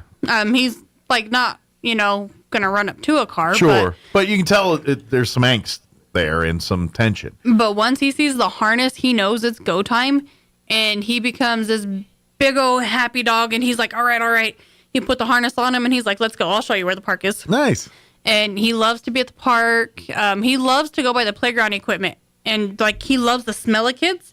So I think he would eventually be okay with a kid that good family wasn't dog, like yeah. overbearing and in his face. Sounds like he's a dog that will be a great dog, but needs some work, needs some love. And all dogs eventually need incorporated training. in family and stuff like that. Yeah. But he's brightened up, done a complete 380. Okay. 360, sorry. 380.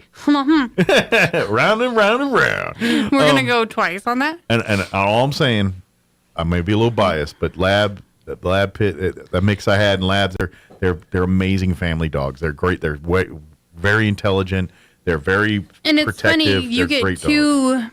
very family-orientated breeds. Mhm. Because pits are very family-orientated. They can be very They much, are yes. very much a guardian dog. And labs can be too. Like, they're the friendliest, will go up and meet, not know a stranger in the world. But they're very territorial when it comes to their When it's family. their family, their home, that's their home. And they're Yeah. going to protect it to every bit of their... My dog was the capabilities. lovingest, kindest dog. But this was years and years ago. We were in a rental, and the landlord just showed up at the back door. Didn't announce. It just kind of came, and my dog was not cool with that. Nope. And that dog I'd never seen be like that. And when I saw that, I did not punish her because I'm like, good This dog. is her and thank home. you. And he understood once what was going on. He's like, dude, you just rolled to the back door. You're lucky that dog didn't eat you live. And then he got it. But yeah, and he knew, like they'd seen the dog before. And so because my dog knew that person doesn't live here. People that don't live here don't come through this door unannounced. And You go through the front door. yeah. And she, I mean, the cackles got up. She was, and I was like, whoa, this is the dog that literally would lick you to death. Was protective. And she's that lab pit mix. So yes, they're amazing at that. And they will surprise you at times. So I think this dog needs a home and should get a home pretty quick. So if there's anybody out there that's looking for a good family dog that's willing to put in the time and spend time with this dog, you're probably gonna have an amazing companion. And what I love about him so much is his personality. Like when you're talking to him, he turns his head as if he's understanding every single word you're saying. And he has one ear up and one ear down. So when he's talking to you and he's got his head this way, this ear's up. And then when he flips his head this way, this ear goes up. So he's got the 2 ears up and he's like full attention.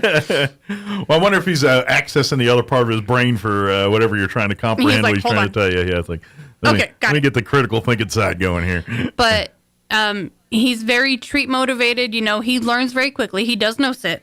Gotcha. He's so he's learning, a creature of habit. And if you create the habit for him, he's going to be a great dog. And he's just super sweet. Super sweet. He is shy up on the beginning, but other than that, he's very sweet. You gotta break down the armor. So so if you're interested, then come see the dog. Come spend some time in the private room with this dog, and really get to know it. And I think once you do that, that's when you'll get a chance to kind of get a glimpse at the personality of this. And he's not big by any means. Okay. He is full grown. What's he, about 60, 70? Right about 60, Which is 65. pretty small for a lab / pit. Mm-hmm. They can get up 90, 100 pounds. He's about the height of a lab, but more body structure of like a pit. Okay. So probably has a little barrel chested to him, because usually pits are a little kind of barrel chested. That's kind of that pit puffed out. Kind of gives it that intimidating look, kind of. But him, all you got to do is look at him. He's like, huh? Right. Then you look up higher, the head's all cockeyed. Never mind. You're like, okay. But it's been almost a year now that dog's been. Yeah, he came in April, and so we need to find a home. Carrie came in. I think they're just like 2 days away. Okay. From intakes. Good deal. So please come talk to these. If you're looking for it was a boxer mix, right? Yeah, Carrie's a boxer mix. She's probably boxer pit, but she looks more boxerish. And she's small. She's only about 45 pounds. Okay.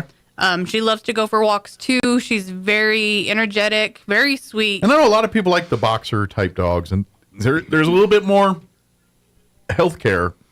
There are concerns with those. The benefit of having a mixed breed versus a purebred is you don't mitigate some of that. All of the medical issues, and she doesn't have the pushed up face. Oh, that's where all the problems are. So she she's actually probably pretty has, healthy. a little bit of a longer face. More of probably a pit nose.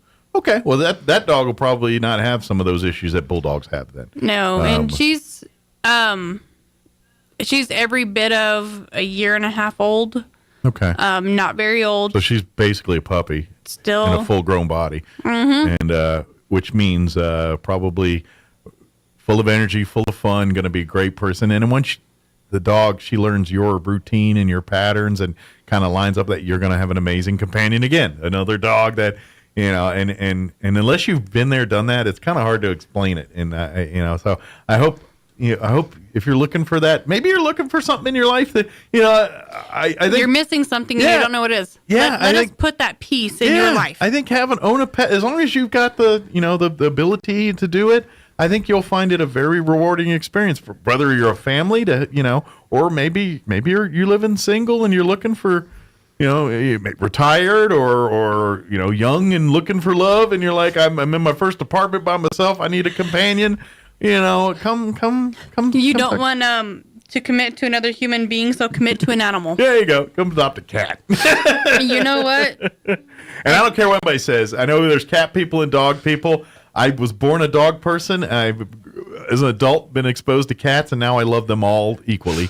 But that being said, the people that are dog people that hate cats, I will tell you, you're wrong. Cats, yes, cats, they do have certain proclivities and things, but they kind of get a raw deal. My cats, I swear, as loyal as any dog would ever be out there, and show me love as much as any dog would have ever done. There are a lot of cats that actually duplicate a lot of dog characteristics. Mm-hmm. Like my cat used to sit on the table and meow at me when I'd get home, and then I would hear my dogs barking as I got a little bit closer, but I could hear her meow over the dogs. And they do love affection. Mm-hmm. They do love, attention and time. And then there's times where they're like, I don't want to be bothered, you know? And you just respect that. Just like us. There's times where we don't want to be talked to, touched, or bothered. We just need that alone time. Yeah. But 90% of the time, one of my cats at least, is following me everywhere I go and is like, hey, I go to the bathroom. I don't invite her in. I hear about it when I open the door to let her back. When I get out, she comes in. Every time I open the door, it's literally, she's walking in, and then she immediately goes up and starts kneading on my shoe. But it's what they do. They And then you have your people that are cat people and don't like dogs, Mhm. and you can't tell I don't know. You can tell a person that this dog has cat-like characteristics. Mhm. If the dog can use the litter box, that'd be cool. But they are two separate animals, but they Sure. do share some similarities. Absolutely. But if you're a first-time pet owner, weigh the options on whether you want to go dog or cat. If you're not into taking things for walks and doing all that, then don't get a dog. Get No. a cat. Cat can get all the love and stuff, but at the end of the day, doesn't require giving them a walk. Really, you just clean out the litter box once a day, or as often as you can, and feed them and water them, and they pretty much will, be taking care of themselves after that. Then they're there just for love and support and all that. But but dogs are a little bit more hands-on. You've got to clip nails and do some of that stuff. For cats, there's certain little things, like I've got a puker with long hair, so I got to give her the Laxatone all the time. But for the most part, I don't grooms herself. She does her, I just got to make sure she's doing those things. But they do that Cats are themselves. Yeah. like 80% self-sufficient. Yeah, yeah. And so if you're looking for a less maintenance companion, probably lean cat. But if you want someone to go road tripping and doing all that stuff with you, probably the dog. I'm not saying cats don't road trip, but generally speaking, It's not really safe for cats to go road tripping. They don't get to walk around like dogs do on leashes. I mean, yes, some people do, but it's usually a different story for them. So think about that when you're going to adopt, and then maybe first move is go to the RoswellHumane.org website and see the whole list. Kind of find a few that seem to gravitate toward you. If they do have the not available next to them, call and inquire and say, hey, I saw this one, looks really cool. How long is it in quarantine? Blah, blah, and you'll be happy and check in. And then we can arrange a visit, a meet and greet, or if you just, there is always come down when the office hours or the kennel hours are open, walk around and just get a feel for the animals and see what kind of. See their personalities in person versus a picture. Absolutely. So good deal. What, is there anything we need to thrift store sales or anything we need to promote? I'm just trying to, because we're running out of time and I don't want to miss nothing. No. Any day that they do have a sale, they write it on the whiteboard when you first walk in. I know she's got a ton of clothing right now, so if you're in the need of some clothes, new clothes, business clothes, work clothes, medical clothes, they got you covered. They got you covered. The Scrub City. We were talking all about that here earlier. And please reach out. And then, of course, how employees-wise, are you still hiring or did you get your positions filled? Ish. Could you use some more applications?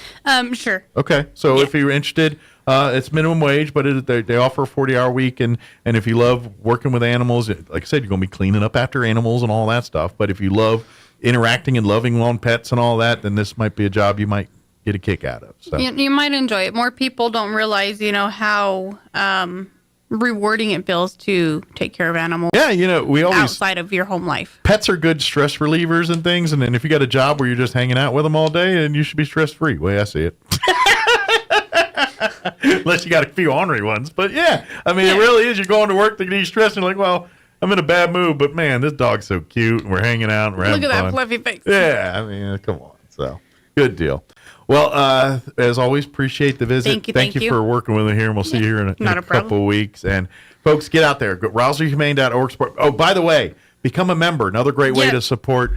Come out and become a member. You get the newsletter, you get everything, but your kids, your pets, yourself, everybody can be a member, and all that money goes again back to. And we're working on perks for members. Okay. We just got our new logo. So we're waiting for some things to be finalized. Okay. So once they do get finalized, there will be members perks.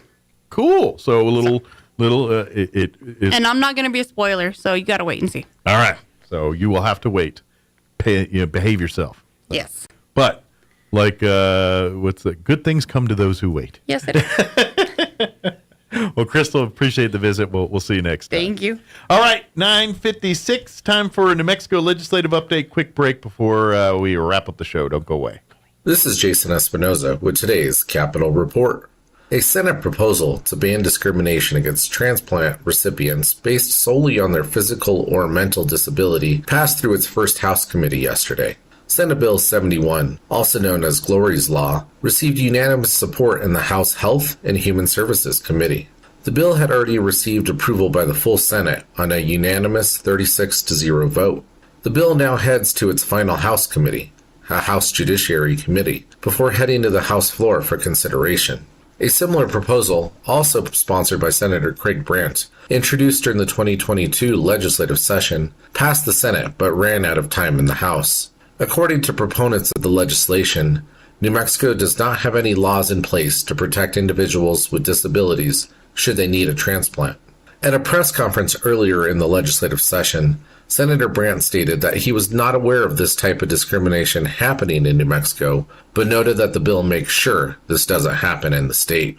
Lieutenant Governor Howie Morales, who joined Senator Brandt at the press conference supporting the legislation, stated he hoped that New Mexico would be joining 30 other states across the country to ensure that we are going to protect the most vulnerable of New Mexicans. After passage of the bill, Senator Brandt released a statement which in part said, "Life is beautiful, and every life deserves equal treatment under the law." For the New Mexico News Network, I'm Jason Espinoza. With the Wall Street Business Report, I'm Rich Thomason. Macy's joins a growing list of retailers feeling the sting of a consumer spending slowdown. But while profits and sales sank in the fourth quarter, the retailer beat Wall Street expectations, and its outlook for this year did not disappoint given the uncertain economic environment. Inflation has eased only slightly in the 20 countries that use the euro currency as the pain from higher expenses for food and fuel persist. That's giving the European Central Bank no reason to slow interest rate hikes that are aimed at reining in inflation. A federal labor judge ordering Starbucks to reinstate 7 fired employees, reopen a shuttered location, and stop infringing on workers' rights after finding that the company violated labor laws hundreds of times, this during a unionization campaign in Buffalo, New York. For the Wall Street Business Report, I'm Rich Thomason. Get ready for the most out-of-this-world weekend Roswell has ever seen. UFO Expo 2023, March 10th through the 12th at the Roswell Convention Center. 3 days packed with 40 different events, including 10 different film screens, producers, celebrity personalities, and renowned speakers, and all just a few blocks from the UFO Museum and Research Center. The 3-day pass includes VIP parties, mixer tents, speakers, live music, film festival, cosplay events, and more. Get tickets and more info at ufoxpo.com. UFO Expo 2023, March 10th through the 12th at the Roswell Convention Center. On air and online, this is Roswell's home for talk radio. KEND Roswell.